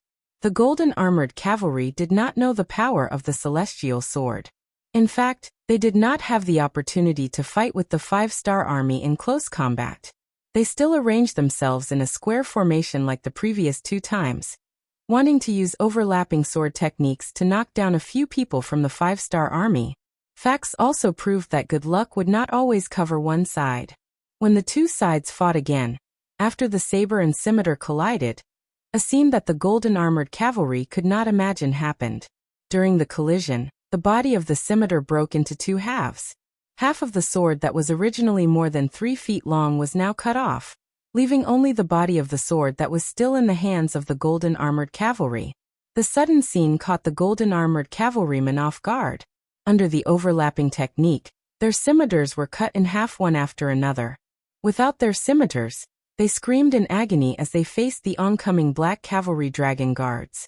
Although Beta Persei said to try not to kill, and the black cavalry did indeed hold back, under the great force and the sharpness of the celestial sword, the scimitars still fell on the bodies of the golden armored cavalry. However, the scimitars were not in critical positions. In the end, they only injured the golden armored cavalry, but did not kill them. One by one, the golden armored cavalry fell from their horses. Even the centurion was slashed by Beta Persei under his ribs, and a half-foot-long wound appeared. It was so painful that he could no longer hold the reins of his horse and fell to the ground. Capture them all. At least 3/4 of the 200 golden armored cavalry who were showing off just now had their weapons cut off and fell to the ground, becoming captives of the black cavalry. The remaining less than 50 people turned and fled. At this moment, the general of the golden armored cavalry, Wuxia, was about to lead the army and charge over to save the captured soldiers. In his eyes, every golden armored cavalry was a precious treasure that could not fall into the hands of the enemy. Fire! Xiaofeng, the commander of the 2nd Division of the Cold Front, had been watching from the side. He had just received instructions from Yang Qindong to fire at any time if something went wrong. Now that he saw the golden armored cavalry disregarding the rules, he could not help but sneer.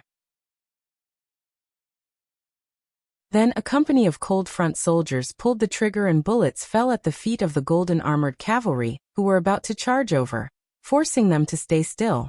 They're just SOO. They're too weak compared to the black cavalry. Even if they were to compete with the 1st Cavalry Division, if they had the same number of people, they would still lose without a doubt.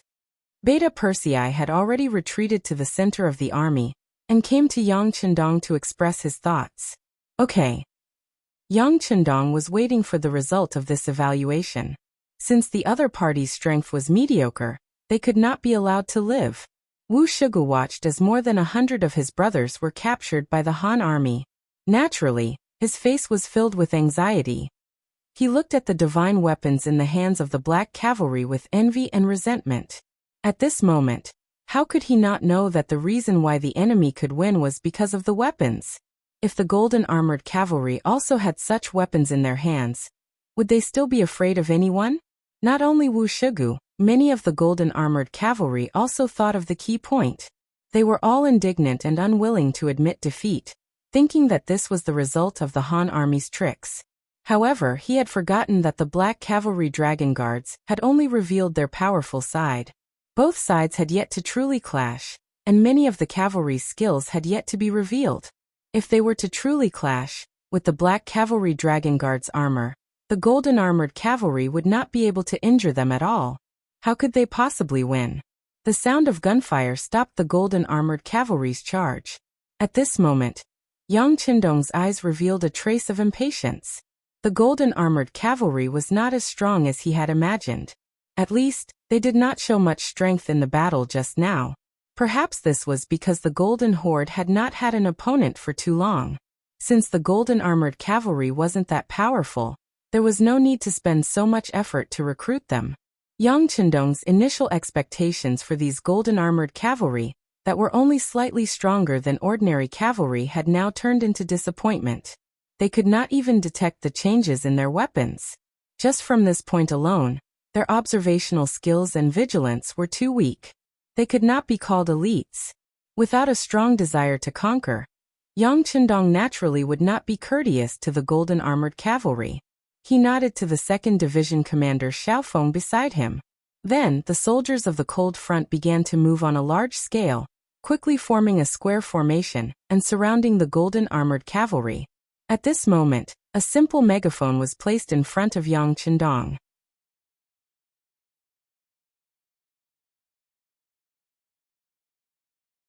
Chapter 1463. The soldiers of the Cold Front started to move, which attracted the curiosity of the surrounding generals. For example, Gray, Qi-Wen Berry, Yuchuo Erqi and the other Mongol generals who had surrendered to the Mongol Empire looked at this scene in confusion. Just a moment ago, the Heavenly Khan had clearly shown the intention of recruiting them. Now he was about to attack. What exactly was going on? Yang Chendong noticed the reactions of the Mongol generals, and sneered in his heart. What was he going to do? Of course, he was going to kill the chicken to warn the monkey. No, he was going to kill the monkey to warn the chicken. However, there were times when showing kindness was unable to convince the masses. Only by showing kindness and mercy could he achieve good results. Previously, he had been recruiting talents. In fact, it was inevitable that there would be a mix of good and bad people. There would also be some who had other thoughts in their hearts. However, this did not matter. The current Yang Chendong did not pay attention to these small details. His eyes were more focused on the overall situation. As long as these Mongol cavalry who had surrendered were willing to be used by him, so what if they had their own plans? As long as he was strong enough, these people would not dare to play any tricks. How should he display his strength? Killing the golden armored cavalry was the best warning. Standing in front of the loudspeaker, Yang Chendong's voice rang out in front of everyone. You have been surrounded.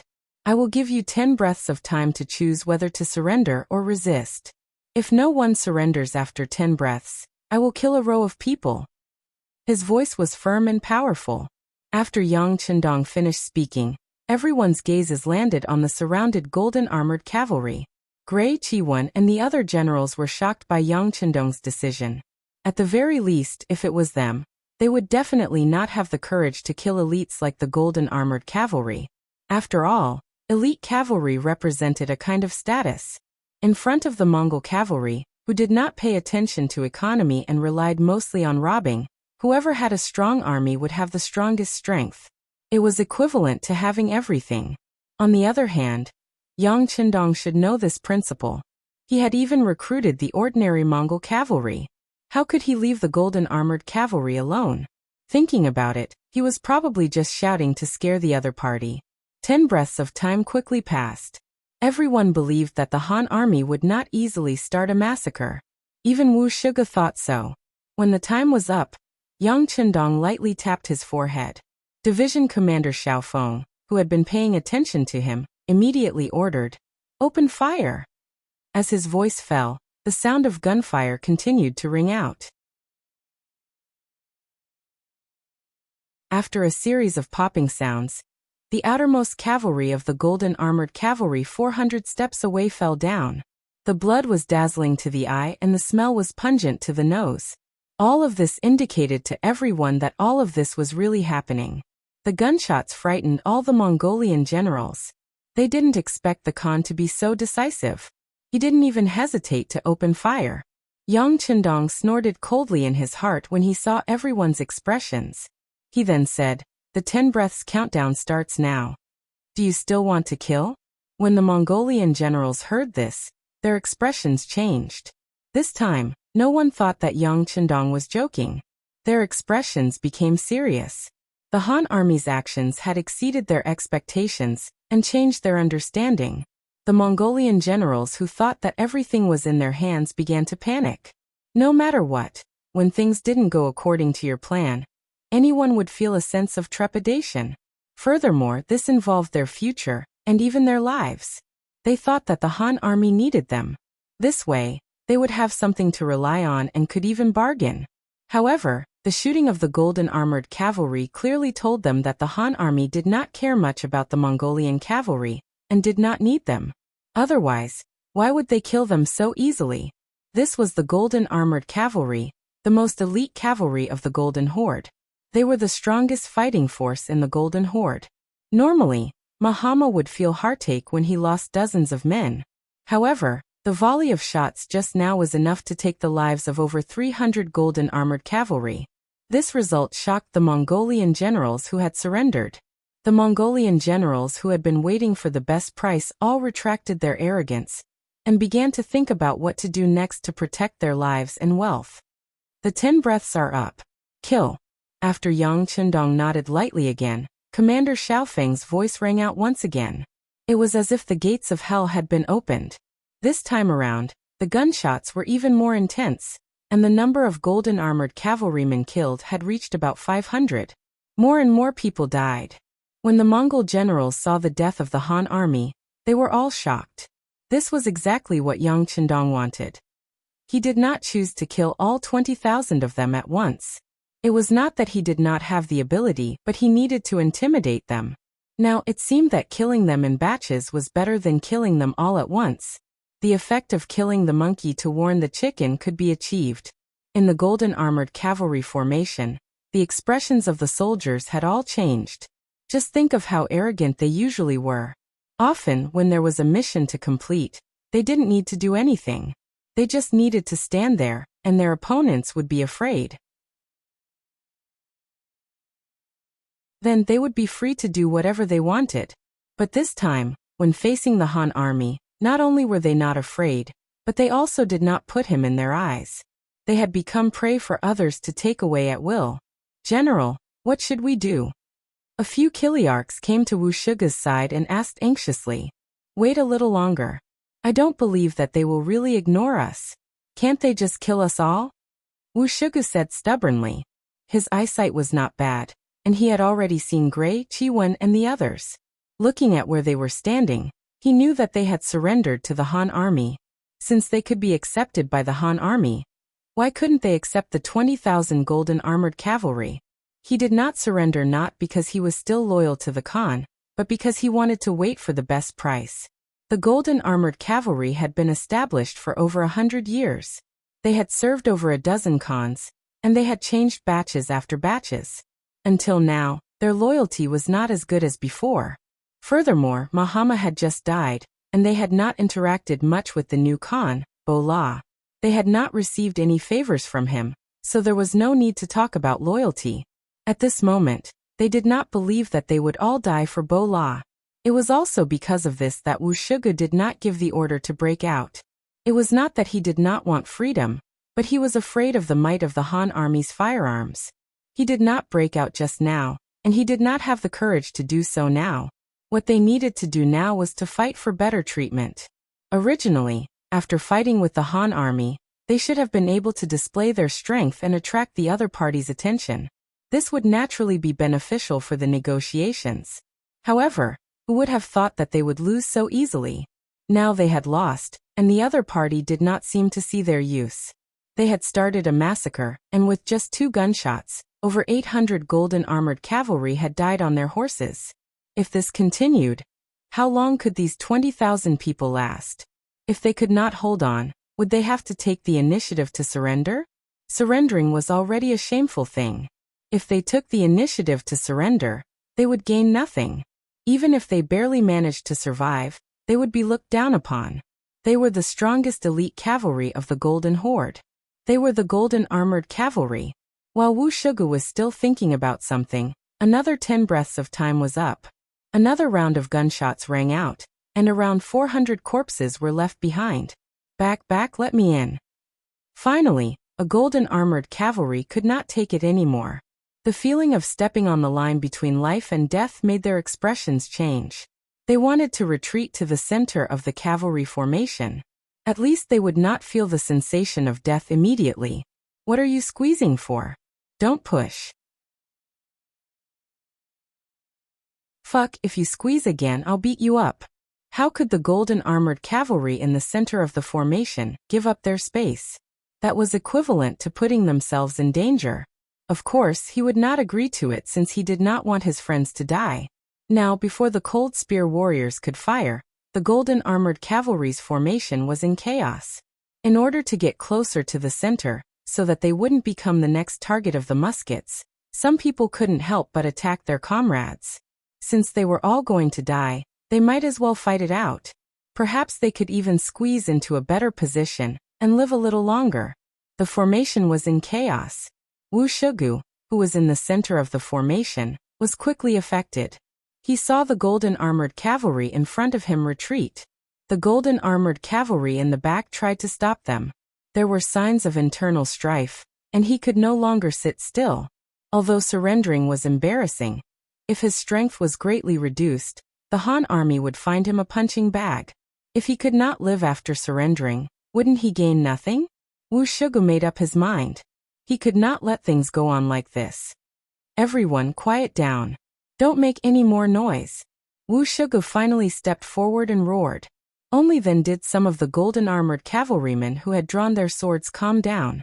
Bang, bang, bang, another round of gunshots rang out. Several hundred golden armored cavalry, who were squeezed in the periphery, were shot and fell to the ground, leaving behind a group of lonely warhorses. Don't shoot, we surrender, we surrender. Wuxia was both angry and anxious when he saw that the Han army was still shooting at him, even though he had already stood up for them. He was angry because the Han army did not take them seriously. He was anxious because he had to make a decision quickly. Otherwise, the number of golden armored cavalry would decrease, and he would only be a general in name.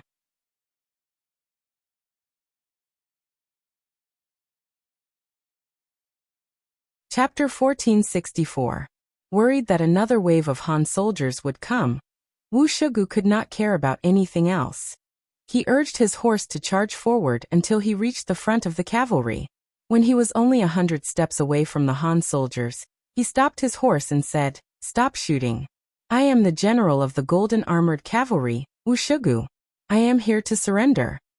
Yes. Yang Chendong didn't recognize Wuxia, so he turned to Gray with a questioning look on his face. That's right, Heavenly Khan. This person is the general of the golden armored cavalry. It seems that his surrender must be true. Heaven Khan, please show mercy. Gray used the introduction as an opportunity to plead for mercy. With Gray taking the lead, Chi-1 Baru Wutua and the other generals also began to plead. The golden armored cavalry was the elite of the Mongol cavalry. It would be a pity if they died like this. Yang Chendong did not immediately reply. Instead, he appeared to be in deep thought. After 5 or 6 breaths, he said, "Originally, I wanted to kill them. However, since you all are pleading for mercy, I will spare their lives. However, while they can avoid death, they cannot escape punishment. From now on, there will be no more golden armored cavalry. The remaining 20,000 will be divided among the generals." It was fine to leave the golden armored cavalry, but they had to be scattered. Otherwise, no matter where they were placed, they would cause unease. The 5-star army was not made up of the black cavalry and the elites of the 1st Cavalry Army. If it was an ordinary army, they would be under a lot of pressure when facing the golden armored cavalry. For safety reasons, this army could not be left alive. When Yang Chendong finished speaking, the eyes of the other Mongol generals lit up. They did not expect that pleading for mercy for their comrades would actually bring them benefits. This was the golden armored cavalry. Even if they were given a few thousand each, it would still be a very powerful force. Thinking that this was the benefit that Yang Chendong had given them, the generals got off their horses and knelt on the ground. While expressing their gratitude, they were also expressing their loyalty. Everyone rise. Since these people have chosen to surrender, I will leave the rest to you. Let's enter the city first. Looking at the majestic New Salai city behind him, Yang Chendong said calmly, the new capital of the Golden Horde would also be trampled under his feet. Considering the death of the old Khan Mahama and the capture of the new Khan Bora, it also indicated the end of the Golden Horde that had lasted for more than 200 years. As the Terminator, Yang Qindong felt proud.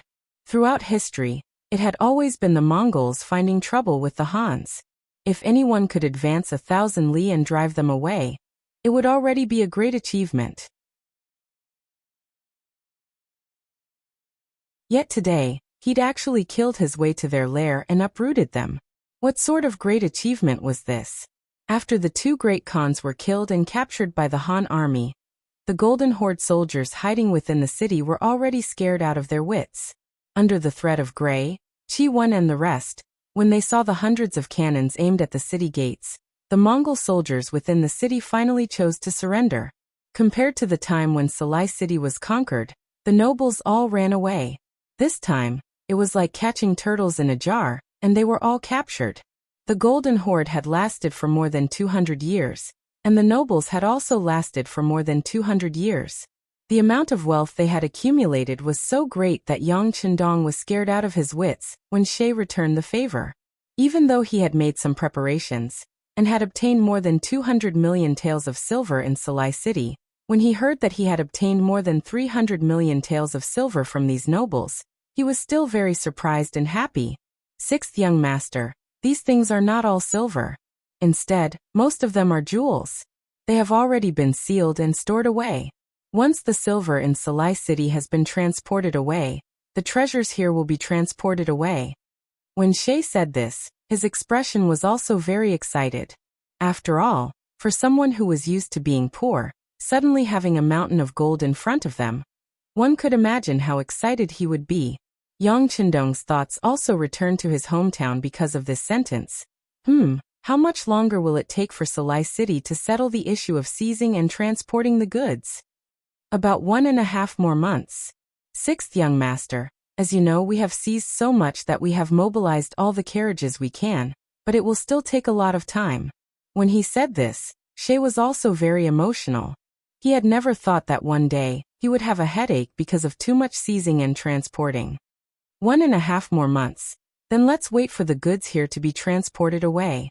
Yang Qindong was a little numb, but he was even happier.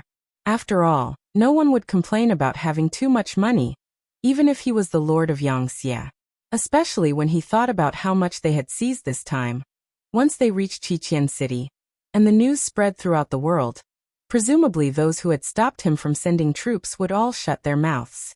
Reality had already proven that the benefits of opening up a new territory far exceeded everyone's expectations. Just based on this, when Yang Qindong wanted to point his troops elsewhere in the future, no one would come out to stop him. Just as he was thinking about how ugly some people's faces would be after the news spread, an indescribable smile flashed across Yang Qindong's face. After a while, when Yang Qindong was almost done rejoicing, he noticed that Shebi was still standing in front of him. Is there something else? Sixth young master, there is something, Shebi said with a conflicted expression. Speaking of which, Yang Qindong and Shebi had known each other for many years, and he admired Shebi's abilities. Reality had also proven that Shebi was a person who could remain calm and make his own decisions when faced with big matters. However, he did not know what was so difficult for him. Commander She, there are no outsiders here. If you have something to say, just say it. Yang Qindong's expression returned to normal. Yes. Originally, Shebi did not know how to phrase the matter he wanted to report. However, seeing that Yang Qindong did not treat him as an outsider, he decided to speak the truth. He immediately bent his knees and knelt down. Sixth young master, please restrain the Mongolian cavalry who just surrendered. You don't know, but the city is in a mess because of them. The citizens are complaining and many of them are already thinking of moving out. What? There's such a thing? Yang Qindong suddenly stood up from his chair. His expression was extremely ugly at this moment, and there was even a faint killing intent that flowed out. Yes, sixth young master, you only need to send people to check the streets to see if what I said is true or false. Although those surrendered generals have some merits, they should not treat the citizens like this. If this continues, I'm afraid there will be a big problem. Since he had already started, he didn't hesitate to say what he wanted to say next. He said whatever came to his mind. Even if he offended those surrendered generals, he was willing to accept it. When he heard that there would be a big problem, Yang Chendong knew that things must have reached a point where they could not be controlled. Otherwise, Shebi, who was always calm when faced with problems, would not say such words. How long has it been? He was naturally asking how long the chaos had been in the city. Shebi's heart shook. He knew that Yang Chendong had found the crux of the matter. He lowered his head and said, replying to the sixth young master, "It has been 4 days. 4 days. We've only been in New Sarai City for 4 days. Does that mean they've been here since they entered the city?" Yang Chendong's eyes flashed with a murderous aura. It was no wonder that he was so angry. Before entering the city, he had told his generals that they were not to disturb the citizens after entering the city. In the future, the citizens here would be Yangxia's citizens, and they must be treated well. He remembered that the generals agreed very happily at that time. But looking at Shebi's words, it seemed that no one took his words seriously. Seeing Yang Chendong's killing intent, Shebi replied with some trepidation. Yes, after they entered the city, the surrendered soldiers began to loot. At first, it was targeted at the rich and powerful, but later on, even the commoners became the targets of the loot. Listening to Shebi's report, Yang Chendong's face was as calm as water. Since it has been 4 days, why did you only report it now? This. Shebi did not know how to answer. Fortunately, Yang Chendong then said the answer. You don't think that they are the surrendered generals? Without them, we would not have won this battle so easily, so they are the meritorious officials. It is not good to report the meritorious officials. It will make people misunderstand that you are jealous, right?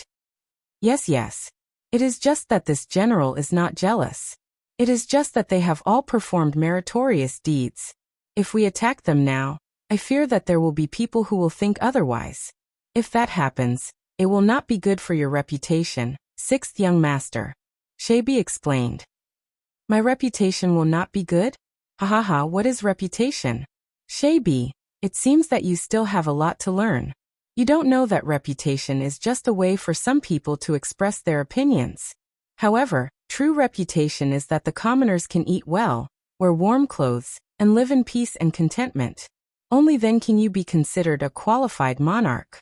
If you can't do this, even if everyone praises you, is it really good? Hearing Yang Chendong's sincere and heartfelt words, Shebi nodded repeatedly and said, Yes, this general understands. What should be said had been said. Now it was up to Shebi to comprehend it himself. However, the matter of the surrendered soldiers looting had to be resolved. Shebi, immediately send the order. Have the surrendered soldiers come to this prince for a meeting. Was this raising the butcher's knife? Shebi thought in his heart. He nodded repeatedly and said, Yes, this general will go and pass the order. It had been 4 days since Yang Chendong led the army into New Salai City. In these few days, Yang Chendong stayed in Mahama's golden tent and did not go out. There were simply too many good things here. Some of them could be said to be priceless existences. Even Yang Chendong was not an exception. He did his best to play with each item for a while.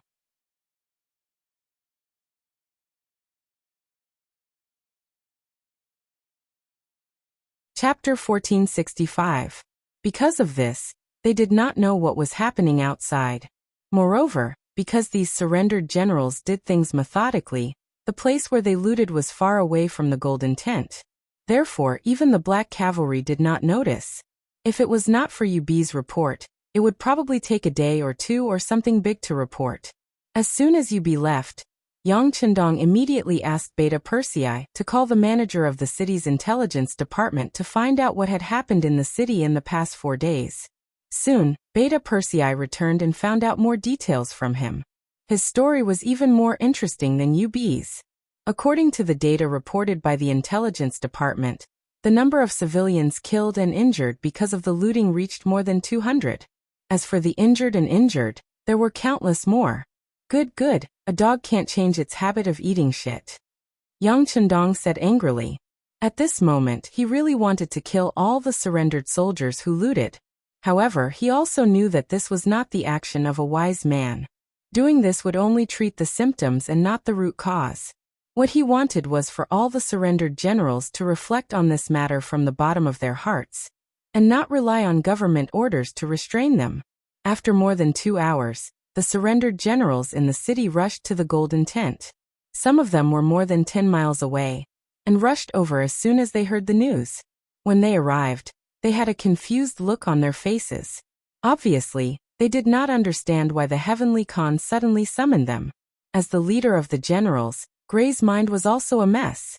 However, he was not as flustered as everyone else.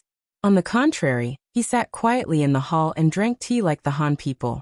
He was very clear that if he wanted to integrate into the Han army, he had to do his best to maintain the same habits as them. This was the best way to get closer to them. In contrast, the other generals did not have the time to be so calm. They sat on their chairs and made a lot of noise, just like when the Golden Horde held a meeting. There was no change at all. Among them, Bodo's voice was the loudest. This former scout general of the Golden Horde eventually surrendered to the Han army and retained his position as a general. Perhaps it was because he was a scout general, but he understood the situation in New Sarai better than anyone else, so he knew better than anyone else who had the most silver. So in this battle, he was the one who profited the most. Of course, Bodo wasn't an insensible person. After looting a lot of gold and silver, he took out a portion of it to show his filial piety to other people and comrades. For example, General Gray, Baruch, and Wutu all received a share.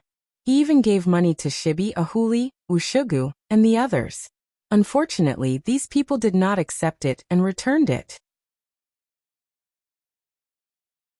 However, Bodo didn't mind.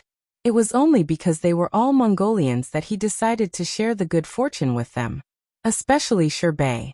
He heard that Shirbei was a commander in the Han army. Although he did not know what this meant, it should be a high position. However, no matter how high his position was, he couldn't control himself. His immediate superior was Gray. As long as he served Gray well, there wouldn't be any problems. At this moment, Bodo was talking about robbing a rich family. He was talking about how he rushed into the house of a noble from the Golden Horde and dug out his hidden treasures. When the noble knelt down and begged for mercy, Baruch and Wutu, who were listening at the side, laughed along. Obviously, such a noble was an unreachable existence in the past. Even if they met him, he wouldn't even look at them in the eye. But now he actually had to kneel down and beg for mercy. That feeling couldn't be any better. At this moment, Yang Chendong walked into the hall under the protection of Beta Persei and a group of black cavalry soldiers. Instantly, the hall became extremely quiet. Even Bodo kept his mouth shut. In fact, the scene of Yang Chendong ordering the golden armored cavalry to be cleaned up brought too much shock to everyone. This person was someone who wouldn't hesitate to kill if he couldn't be used. He didn't have the humble, courteous, and forgiving personality of the Han people. Evil people would naturally be dealt with by evil people. It was precisely because of Yang Chendong's performance that the Mongolian generals were afraid of him from the bottom of their hearts. Yang Chendong strode into the hall and arrived at the head of the table. Then he suddenly turned around and fiercely swept his gaze across everyone present. Following Yang Chendong's gaze, everyone who met his gaze quickly lowered their heads. Obviously, everyone was afraid of his gaze. Seeing that everyone had lowered their heads, even Bodo, who was very active just now, Yang Chendong coldly snorted and said, "Men, take Bodo out and chop him up." Yes. The black cavalry soldiers who had been waiting for a long time stepped forward with their swords and went straight for Bodo, who was still sitting on the chair and hadn't recovered from his shock. "What are you doing?" Just as the black cavalry was 2 steps away, Bodo finally reacted. He pulled out his sword and placed it in front of his chest, then shouted, "Why do you want to kill me? Why? You still dare to resist?" Seeing Bodo's seemingly instinctive reaction, Beta Persei was amused. While laughing, he moved one of his wrists.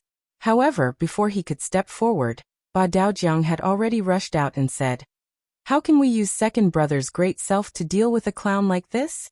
I'll take care of him." Seeing Ba Daojiang rush out first, Beta Persei's face was filled with anger. However, he quickly calmed down.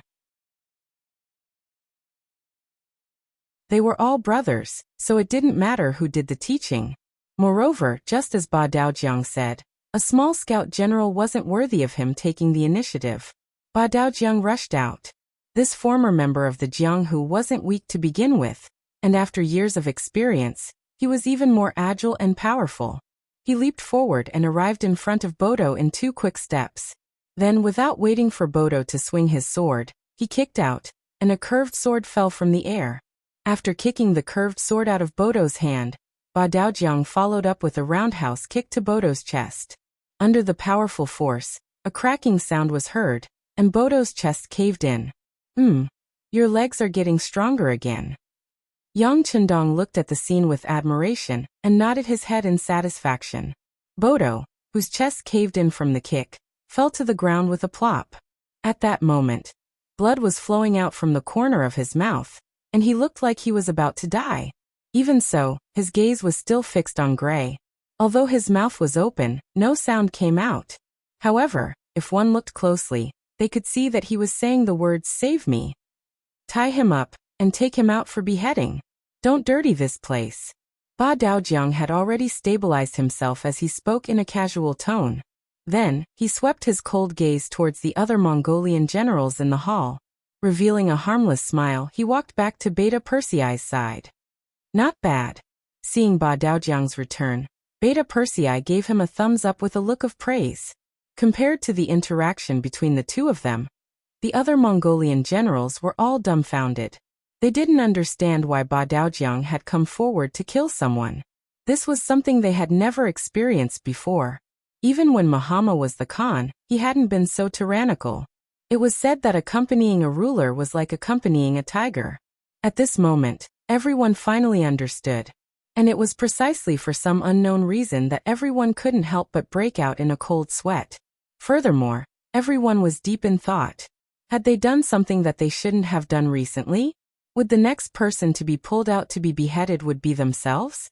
The hall was even quieter than before. This sudden scene caused the Mongol generals to fall into deep thought. At this moment, Yang Chendong spoke again. Gray Baruch, do you know your crimes? The 3 people who were called out were sweating even more now. They hurriedly left their chairs and knelt on the ground with a plop. Their heads were so close to the ground that they had zero contact with it. It was no wonder that the 3 of them were so nervous. After all, Bodo had just been killed. They were really worried that they would have the same ending. As for what they had done wrong, they really didn't know. However, at this moment, the 3 of them were smart enough not to say anything. Instead, they knelt on the ground and kowtowed continuously while saying, "We are guilty, guilty. Yes, you are indeed guilty. This Khan has repeatedly ordered that you are not allowed to disturb the people in the city. But what did you do? You clearly knew about Bodo's evil deeds. But not only did you not stop him, you even dared to accept his benefits. I think you are all accomplices." Yang Chendong's strict voice rang out. Hearing that it was actually this matter, the Mongolian generals present had an enlightened look on their faces. At this moment, they finally understood why Bodo had been beheaded. For a moment, many of them rejoiced that they hadn't been possessed to do such a thing. They couldn't help but heave a sigh of relief. However, the 3 people kneeling on the ground all had nervous expressions on their faces. Although they hadn't sent their troops to rob Bodo, they had indeed received a gift from the robber, Bodo. It wasn't an exaggeration to say that they were accomplices. When they thought about Bodo's fate, they were afraid that Yang Chendong would kill them as well. Gray abruptly raised his head and said with a nervous expression, "Heavenly Khan, we were wrong, we were wrong. Please give us another chance on account of our loyalty to you and our contributions to the army." When Gray mentioned contributions, Yang Chendong couldn't help but frown. Just based on this sentence, he had already sentenced Gray to death in his heart.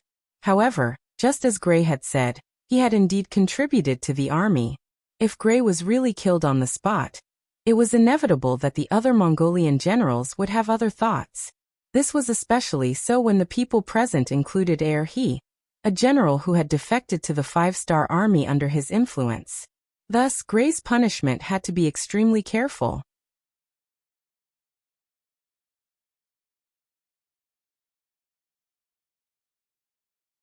Chapter 1466. Yang Chendong took a deep breath and suppressed the anger in his heart. When he looked at Gray, His expression became much calmer. That's right. The three of you have performed meritorious deeds. Since that's the case, this Khan will give you a chance. Next, we will move against the Ross Empire. The three of you will lead the death squad as the vanguard. If you perform meritorious deeds, you will naturally be reinstated. As for Gray's current position, Ahuli will temporarily take over. What do you think? Yang Chendong's tone changed. In Gray's ears it was like spring. Knowing that he wouldn't have to die, how could he disagree? He immediately knelt and cupped his fists. I am willing to be the generals of the death squad. I am willing to serve the Khan. Good. Yang Chendong revealed a satisfied expression at Gray.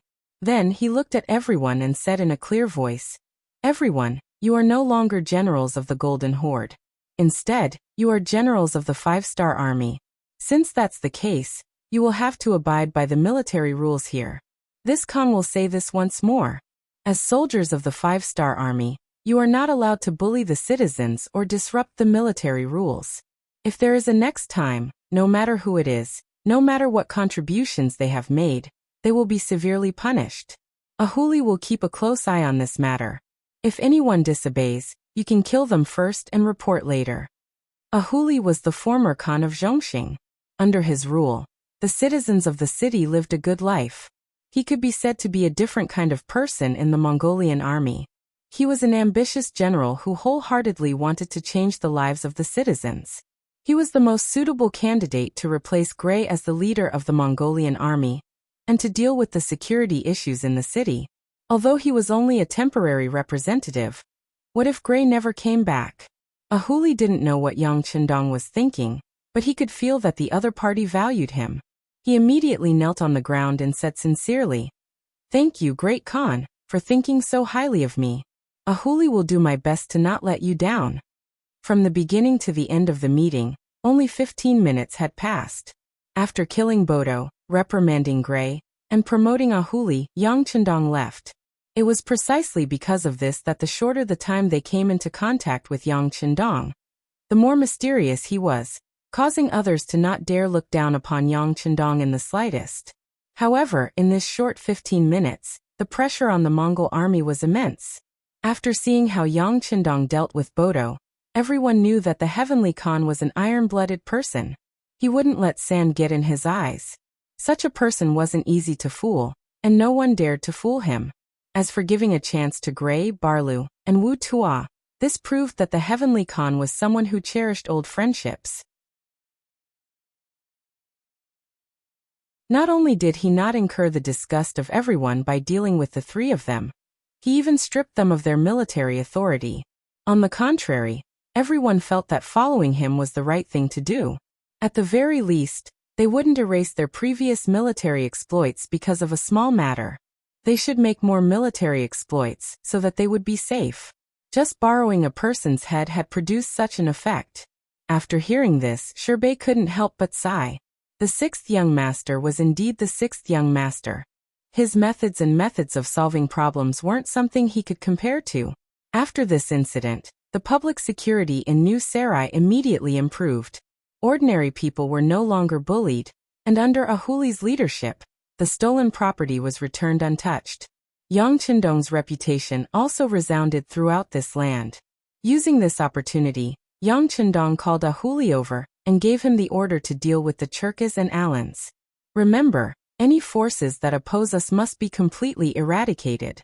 There can only be one voice here, and that is to die if you don't surrender. This time, I'll give you 200,000 Mongol soldiers and enough provisions. At the same time, I'll equip you with a firearm regiment and 50 field cannons. Do you have any other questions?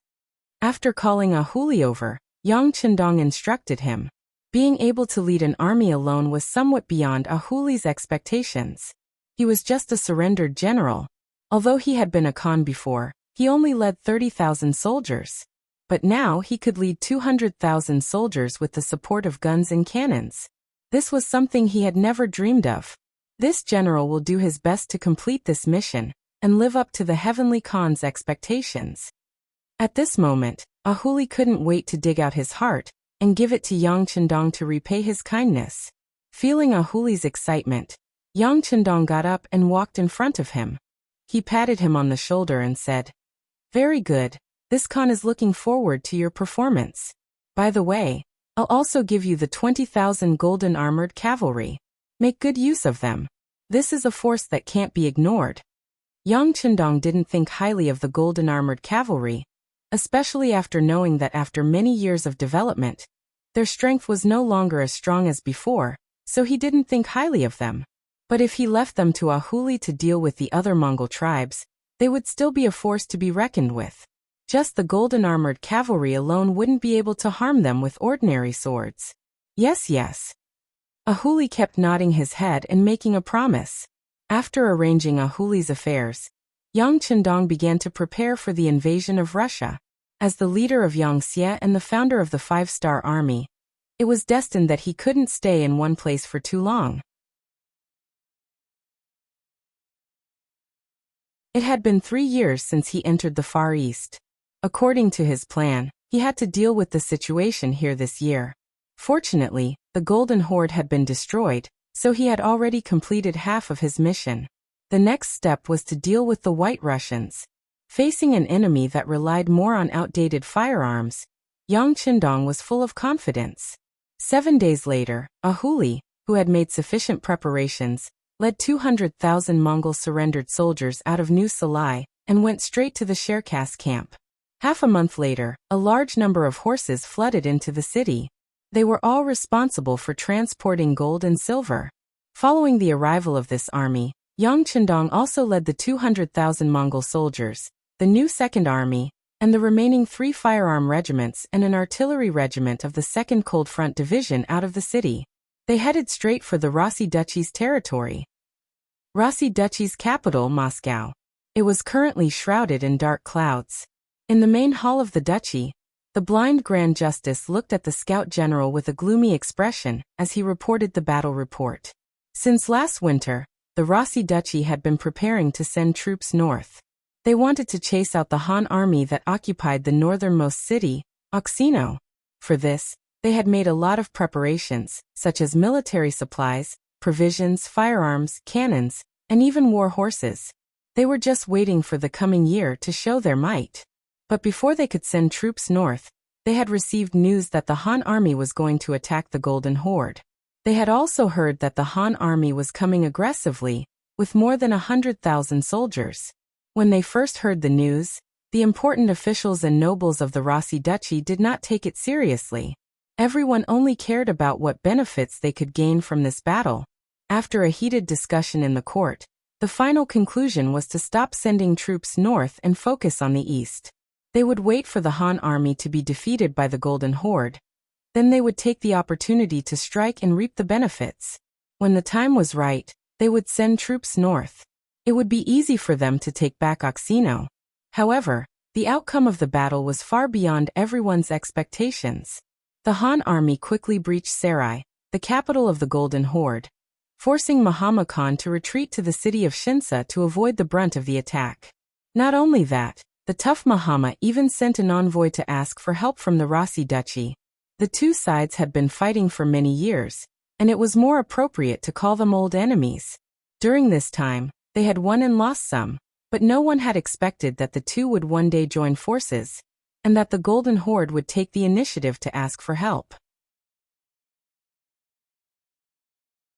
As for the envoy sent by the Golden Horde, the blind Duke arranged for someone to send him to the post house, and then he came to discuss this matter with the other officials. Regarding this matter, the officials had two opinions. One was to send troops, and the other was to not send troops. The reason for not sending troops was to use the Han army to deal a heavy blow to the Golden Horde, which would be more beneficial to the Rossi Duchy's independence and unification. The reason for sending troops was to prevent the Han army from becoming too powerful. After all, Mahama was a very proud person. Even he had to lower himself to ask for help. This showed that the Han army's fighting strength was very strong. If he didn't help, once the Han army really subdued the Golden Horde, he wouldn't have anything to worry about when fighting with the Han army in the future. Yes, even at this time, the Rossi people still believed that although the Han army was strong, they could only defeat the Golden Horde and not defeat it.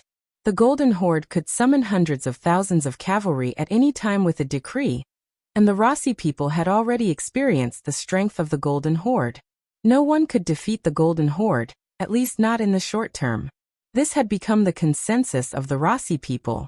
The meeting lasted for a long time, and in the end, the people who wanted to send reinforcements had the upper hand. The blind duke finally decided to send reinforcements, but it would take time to send the troops from the north to the east. They did not have the convenience of carrying food with them like the 5-star army, so they needed a lot of time to prepare. Finally, 10 days later, the 100,000 reinforcements prepared by the Rossi started their journey.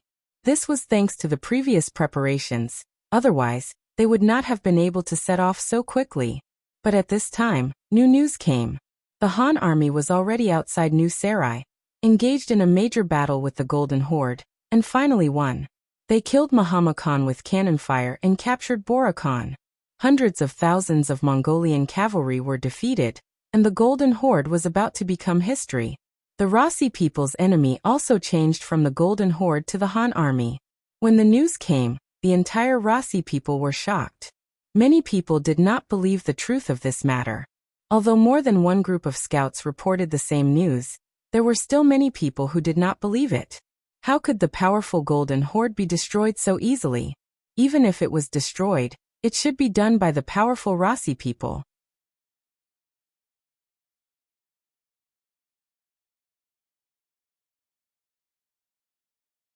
Chapter 1467. Regardless of whether they believed it or not, the truth was the truth. In the next few days to half a month, the Ross Duchy was still trying to find out how the Golden Horde was destroyed by the Han army in such a short period of time. News came again that the Han army had turned around and was heading towards the Ross Duchy. How did the Han army manage to reorganize so quickly and digest the hundreds of thousands of Mongol cavalrymen? Very quickly, no one bothered about this question, because the next target of the Han army was themselves. Even the powerful Golden Horde had been wiped out in less than a month. The question was, how long could the Rossi kingdom last as their opponent? All of the officials and nobles started to panic. For the first time, they realized that they had lost their confidence and did not know how to face the Han army. At this time, another piece of bad news came. The Han army in the northern cities had moved. They had suddenly set off from Oxino City and moved from the north to the south. They had conquered Ust Lima City and were heading towards Arkhangelsk City. This was obviously to coordinate with the Han army to deal with the Ross country. After the news came, the Ross country, which was already frightened, fell into chaos once again. Some of the capitulators were also born. This seemed to be a law of historical development. No matter how strong a country was, there would always be some people who were afraid of death. When danger came, their first thought was not how to face it, but how to protect their own interests. The so-called negotiation party, which was also the capitulators, jumped out at this time. In the court, the capitulators, led by Nevsky, quickly made their voices known. They wanted to immediately send people to negotiate with the Han army before the other side had taken down more cities. They wanted to negotiate with the Han army before they had the strength to negotiate. For this, they were willing to pay a price and even give up some cities. In the eyes of the capitulators, the Han army did not have the strength to destroy them. Although they had defeated the Golden Horde, they had definitely lost a lot of their strength. Furthermore, they had captured hundreds of thousands of Mongol cavalrymen. These people were all arrogant and unruly, so how could they be so easily subdued? It would probably take some time to deal with them. This was an opportunity for the Russian Empire. While the Russian Empire was not completely stable internally, they would take the initiative to show weakness and dispel the Russian Empire's killing intent. This would create enough time and opportunity for the Russian Empire's development. Nevsky even suggested that they should submit to the Han Chinese if necessary. Anyway, it's not like they haven't done such things before. Didn't they submit to the Golden Horde before? Once this idea was made, it quickly gained the upper hand. Many important officials, generals, and nobles of the court expressed their support. He also urged the blind duke to quickly settle the matter and have a good talk with the Han army. They did not want to wait for the enemy soldiers to arrive at the city gates. At that time, everything would be too late. The blind duke looked down on these spineless people. However, he knew that the other party was right. Now that the morale of the Han army was high, it would not be wise to make an enemy out of them. If they could drag things out and wait for the other party to not have so much killing intent, wait for the hundreds of thousands of Mongolian cavalry captives to start causing trouble, and wait for the internal situation to become unstable, only then could they counterattack, and their chances of winning would be much higher. The blind duke, who had his own plans, finally agreed to the idea of surrendering. He sent out a negotiation team led by Nevsky to welcome the Han army that was heading towards Moscow. He hoped to settle the matter as soon as possible. After receiving the order, Nevsky prepared for a night and set off early the next morning.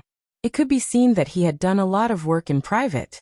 After he left, under the leadership of young Master Ivan outside of Moscow, the excavation of the tunnel began. The tunnels were the best way to restrain the charge of the cavalrymen. Then they would use their muskets to counterattack. This was the tactic they used to deal with the Golden Horde cavalrymen. They sent people to negotiate while preparing for war. This action showed the stubborn and cunning side of the Russian Empire. Especially Ivan, who said to the outside world that the strong would not place their hopes on the enemy, and that their own strength was the most important thing. Not to mention the various preparations outside of Moscow, just the fact that Nevsky and his men rushed over. They finally met the Han vanguard army in Kazan City. When they reported their identities and took out the relevant documents, the vanguard general, the current commander of the Russian division, Nikolaev, welcomed them. They were all Caucasians, and they were connected by blood. This made Nevikov very happy. As soon as he saw Nicholas, he tried to get close to him, as if they were talking about their common ancestor. He wanted Nicholas to speak for him in the future. Naturally, Nikolaev gave him the cold shoulder. It was true that he was from the Russian Empire, but he was not from the Russian Empire. He had never enjoyed any benefits from the establishment of the Russian Empire. Where did the Rossi people go when he had no food to eat? When he was bullied by the Mongol cavalry, where did the Russians go? When people in his tribe froze to death because of the cold, where did the Russians go? If it weren't for the appearance of Yang Qindong, their tribe would still be hiding like rats in the dark. They would still not have enough to eat and sleep, and even their safety would not be guaranteed. During the most dangerous time, it was Yang Qindong who saved his tribe. Now that he had entrusted him with such an important task, how could Nikolaev not know which side he should stand on? Nikolai didn't even spare a glance at Nevikov's flattery and the gifts that Nevikov gave him. He would not forget that there was a day in the military regulations of the 5-star army that no one was allowed to privately give gifts. Regardless of whether they were given by subordinates or enemies, they would be severely punished. If it was light, they would lose their position. If it was heavy, they would lose their lives. The might of the 5-star army's military regulations could be seen from how General Bodo was beheaded on the spot. Furthermore, Yang Qindong was using the carrot and the stick. After killing Bodo and punishing Gray, Baruch, and Yudo, he took out a sum of silver to reward the other generals who did not commit any crimes. By doing so, not only did he reward the people who did not commit any crimes, he also divided the Mongol surrendered soldiers, who were not as united as a single piece of metal. It could be imagined that the Mongol generals who received the rewards would definitely side with Yang Qindong. If that happened, they would be the first to oppose anyone who dared to play any tricks. This was his master, Yang Qindong. He possessed such unyielding methods, as well as those omnipotent firearms and cannons. It could be said that his methods were unfathomable. More importantly, he was indebted to him for recognizing his worth. If not for his timely appearance, how would his clansmen be able to live peacefully in the large houses in the city? How would they be able to eat their fill and wear warm clothes without worrying about food and clothing? How would their children be able to go to school and learn how to read? Just based on this, Nikolaev had long since become Yang Qindong's most loyal subordinate. He would definitely not allow himself or anyone else to harm Yang Qindong's interests.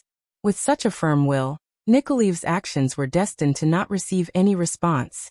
Seeing how difficult it was to talk to Nikolaev, he could only helplessly request for him to report to the Han army's commander. He wanted to meet Yang Chendong personally and report to him. Naturally, Nikolaev did not dare to neglect such a matter. Although he did not have a good impression of these self-proclaimed White Russians, he did not understand Yang Chendong's intentions. Naturally, he did not dare to make a decision on his own. Very quickly, Nikolaev reported the matter of Nikolaev representing the Ross Duchy to Yang Chendong, who was rushing over. He also quickly received the order to stay put. When the news was passed to Nikolaev, he was naturally very happy. He knew that the Han army's commander had the intention to negotiate. At that moment, he began to carefully consider what to say when he met the person in question. Was Yang Chendong preparing to negotiate with the Ross Duchy? The answer was that it was impossible. Others might not know, but Yang Chendong was very clear. Whether it was the current blind duke or his successor, Ivan, they were all very famous figures in White Russia's history. They were all elites among elites. He would never underestimate such an enemy, nor would he give such a person a chance to catch his breath and make a comeback. The reason why he wanted to negotiate was because he wanted to use the White Russians to surrender. He wanted to see how he could obtain the greatest benefits with the smallest price. 3 days later, the Central Army resisted Kazan City. Nikolaev and Nikolaev came out of the city together to welcome Yang Chendong's arrival. From afar, when he saw that Yang Chendong was only a man in his 30s, Nikolaev was shocked. After coming here, Nikolaev had done a lot of work. He spent a lot of money to get to know some of the officers in the foreign division. From them, he learned some things about Yang Chendong. He learned that this Han Bugnam of Gojoseon had started more than a decade ago. Then he expanded his territory and even conquered a huge territory that was not inferior to the Golden Horde's ancestors. It was precisely because of this that Nyeko thought that this Wunan prince of the Great Ming dynasty was in his 50s, or at least close to his 50s. Otherwise, if he started more than a decade ago, how could he gain the trust of others and have such a strong appeal? However, the moment he saw Yang Chendong with his own eyes, he knew that he was wrong. This Prince Wu Nan of the Great Ming dynasty was too young. If this was the case, didn't this person already have his own army when he was in his teens? Even the most outstanding youth in the Ross Duchy, Ivan, could not compare to this kind of talent.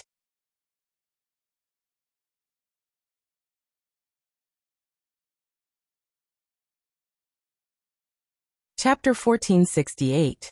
Yang Chendong's age shocked Nekov, and gave him a feeling that the following negotiations would not go smoothly. The younger they were, the more impulsive they were, and the more arrogant they would be. Naturally, they would not be easy to deal with. Yang Chendong entered the city. In the house arranged by Nikolai, he met with Nekov.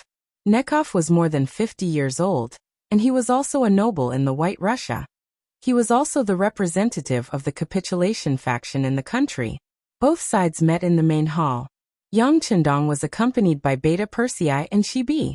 It could be seen that Yang Chendong intended to promote this person and teach him more. This was also a sign that he wanted to be put in an important position. Naturally, Shibi would try his best to grasp this opportunity. After Nekov entered the main hall, he began to lead the negotiations without waiting for Yang Chendong to speak. "Are you here to represent the Ross Duchy to surrender?" As soon as they met, Shibi took the initiative to speak. He purposely turned the negotiations into surrender to see what kind of reaction the other party would have. Nekov's face turned red as he felt the other party looking down on him. If someone from the Ross Duchy spoke to him like this, he would immediately call for the guards. He would make the person who dared to provoke him pay a heavy price, even their life. However, this was a city controlled by the Han army. He was here to negotiate, so he could only suppress the anger in his heart. He said with an ugly expression, "General, you have misunderstood. I am not here to surrender. I am here to represent the Ross Duchy to negotiate. You Han people have a saying, it is easier to make friends than enemies, so wait, negotiate." Shibi shook his head as he spoke. "To be honest, there is no past friendship between us, so I don't think there is a need to negotiate. Of course, if you're here to surrender, we won't kill you. But if you're not, then there's no need to talk. Please leave." He did not even listen to the conditions and directly rejected him. Nikov's expression was extremely ugly. He really wanted to fling his sleeves and leave, but he also knew that if he wanted to do big things, he couldn't act on loyalty. He could only take 2 deep breaths, suppress the unhappiness in his heart, and say, "General, I don't know what you mean by surrender. Can you make it clear?" As expected, Nikev didn't leave. He recalled what Yang Chendong had told him before.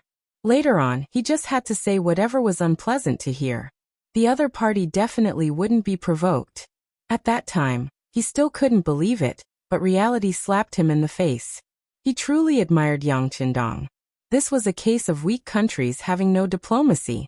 The so-called righteousness was sometimes very important, but when the strength of both sides was not on the same level, what was righteousness?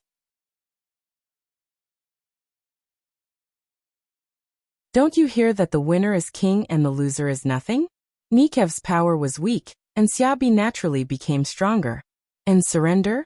Naturally, you will have to open the city gates, surrender, and surrender. Hand over all your belongings and territories to us. Of course, even if you surrender, we won't kill all of you. We will definitely leave some things for you to eat.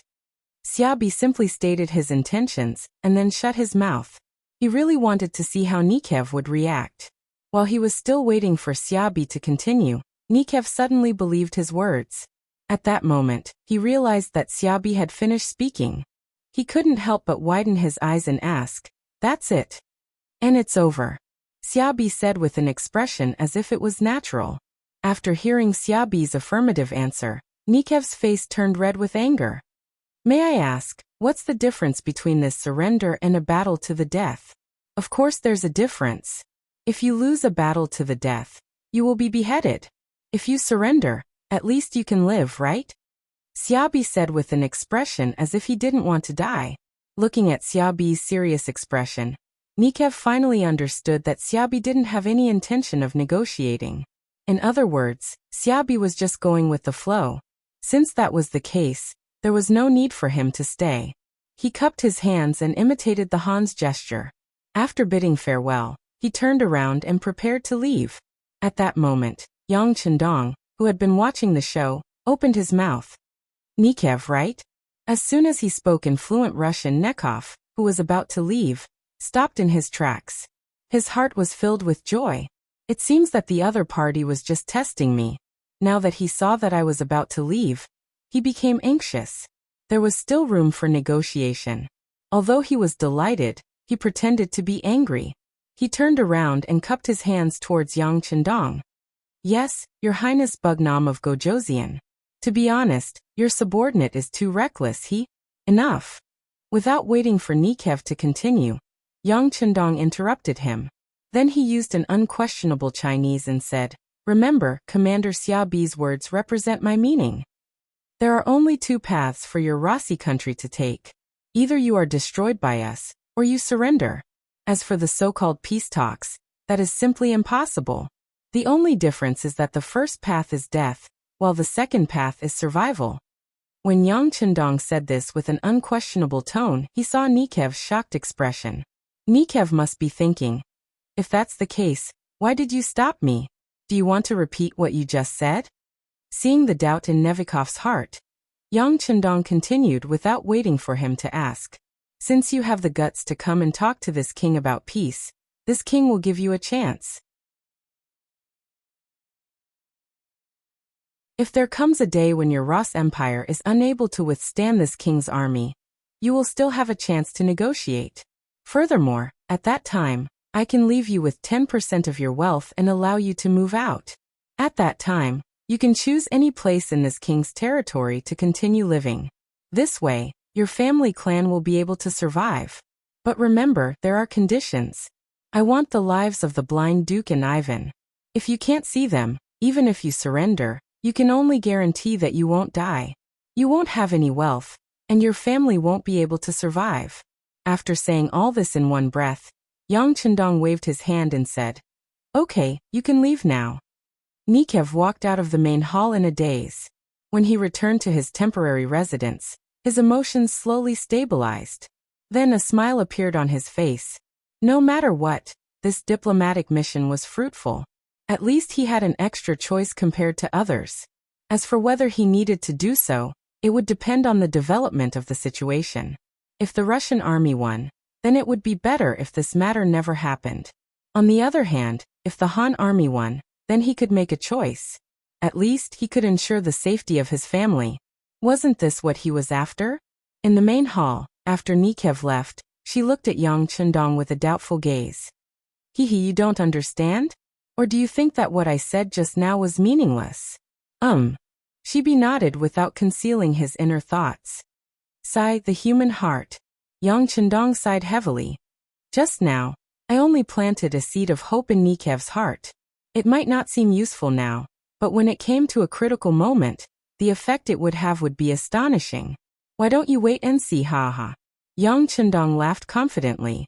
After being a leader for so many years, his growth was very fast. For example, his control of the overall situation, his understanding of Yangtze's progress, and his ability to control people's hearts. The human heart was sometimes very complicated, but sometimes it was very simple. It all depended on how you guided it. Once you successfully guided people's hearts, it was equivalent to controlling the overall situation. It was equivalent to stepping into the threshold of victory. With regards to Yang Chendong's words, she was very convinced.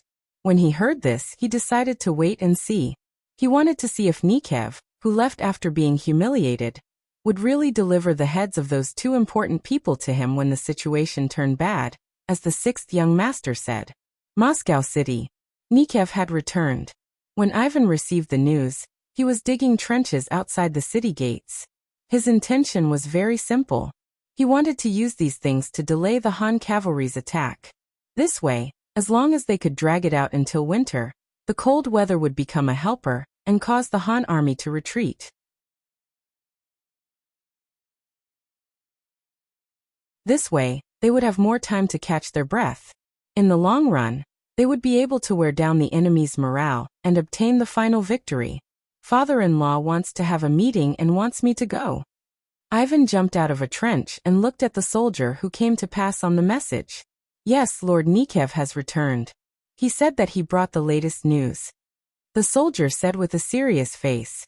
Good, lead the way.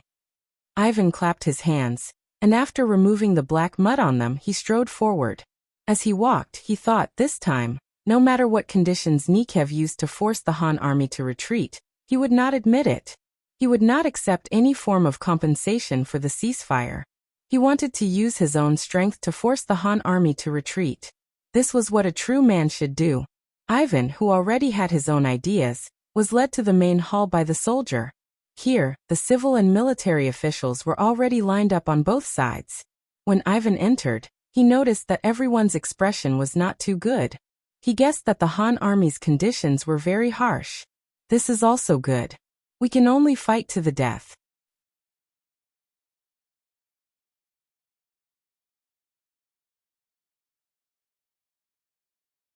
Chapter 1469.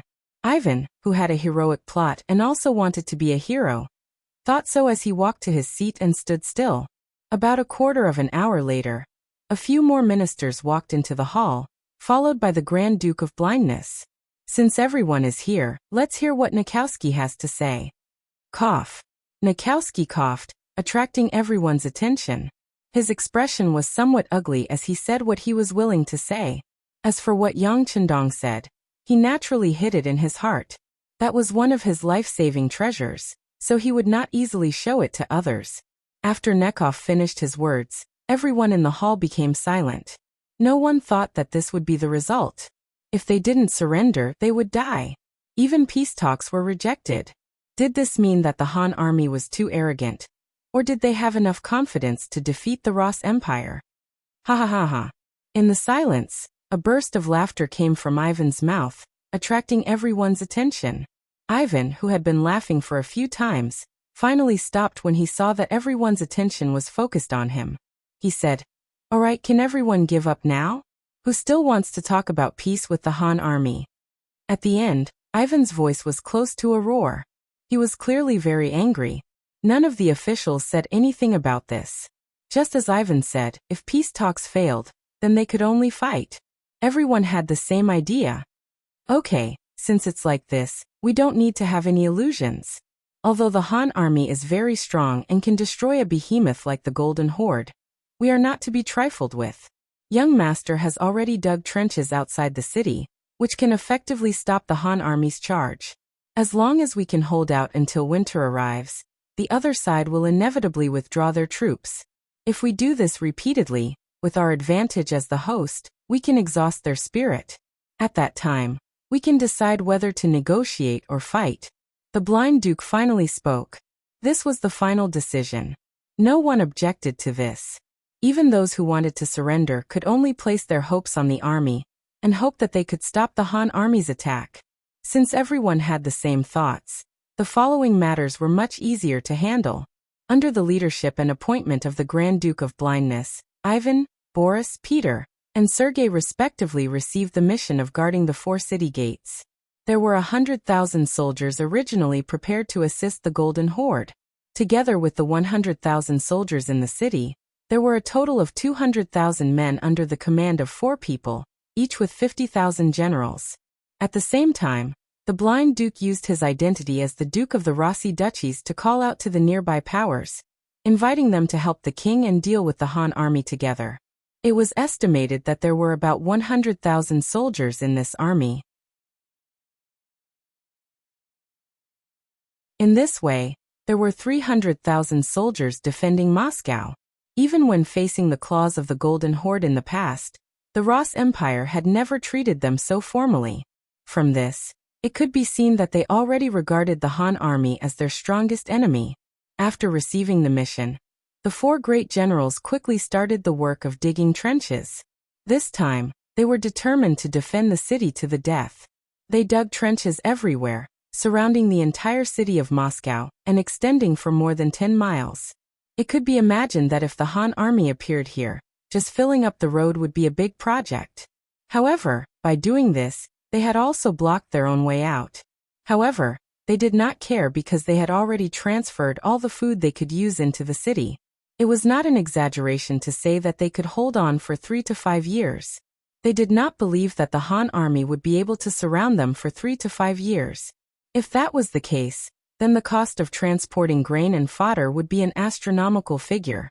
At the same time, the Grand Duke of Blindness also mobilized the 500,000 White Russians in the city, asking them to help dig trenches outside the city. At the same time, he spread rumors, saying that the Han people were more terrifying than ferocious beasts.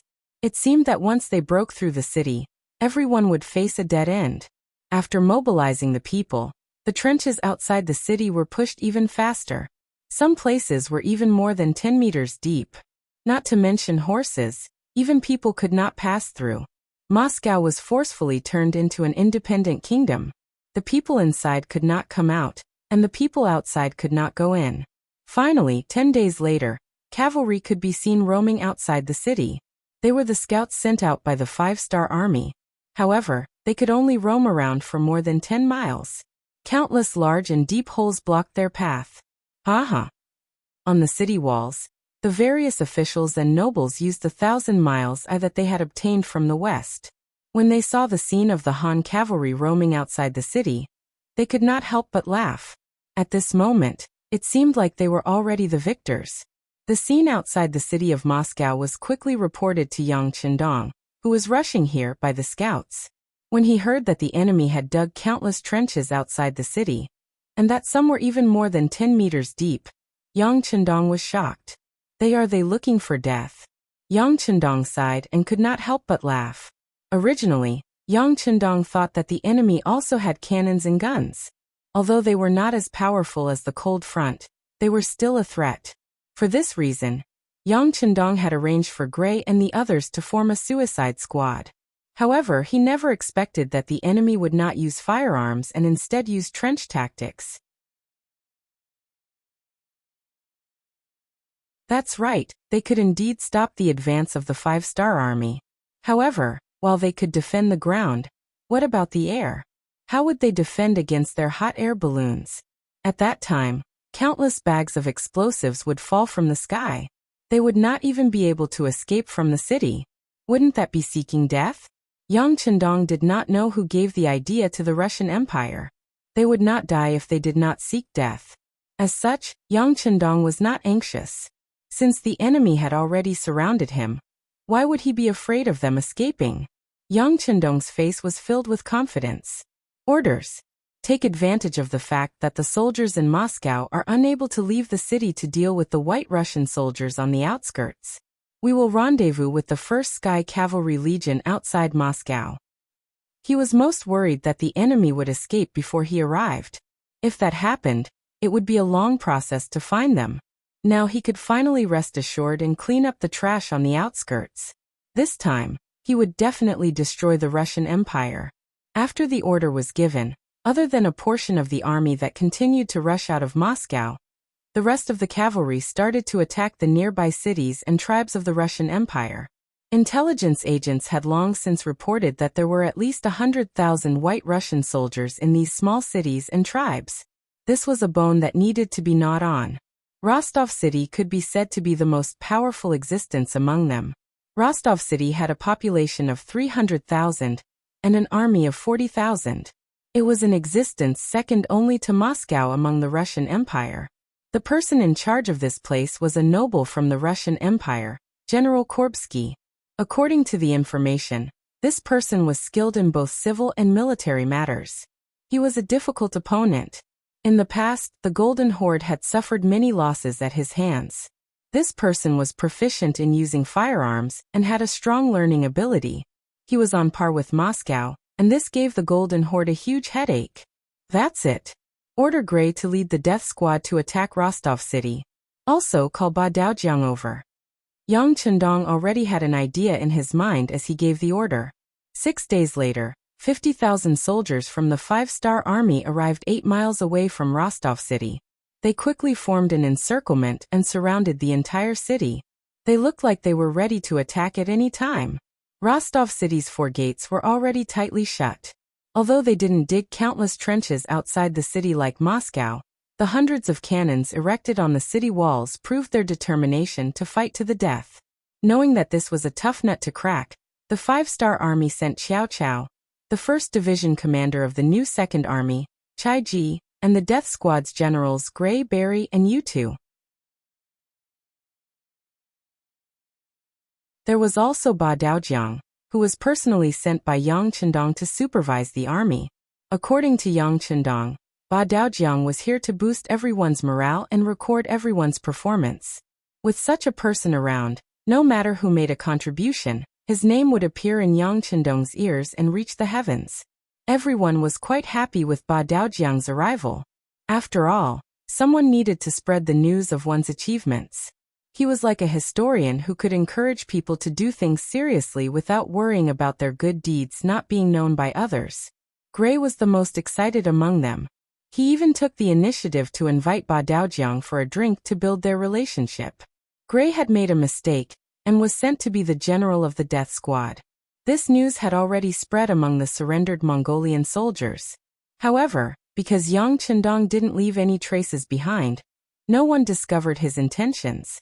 On the contrary, everyone thought that the Heavenly Khan was creating an opportunity for General Gray to rise again. After all, if he made a mistake, he had to be punished. Otherwise, how could he convince the masses?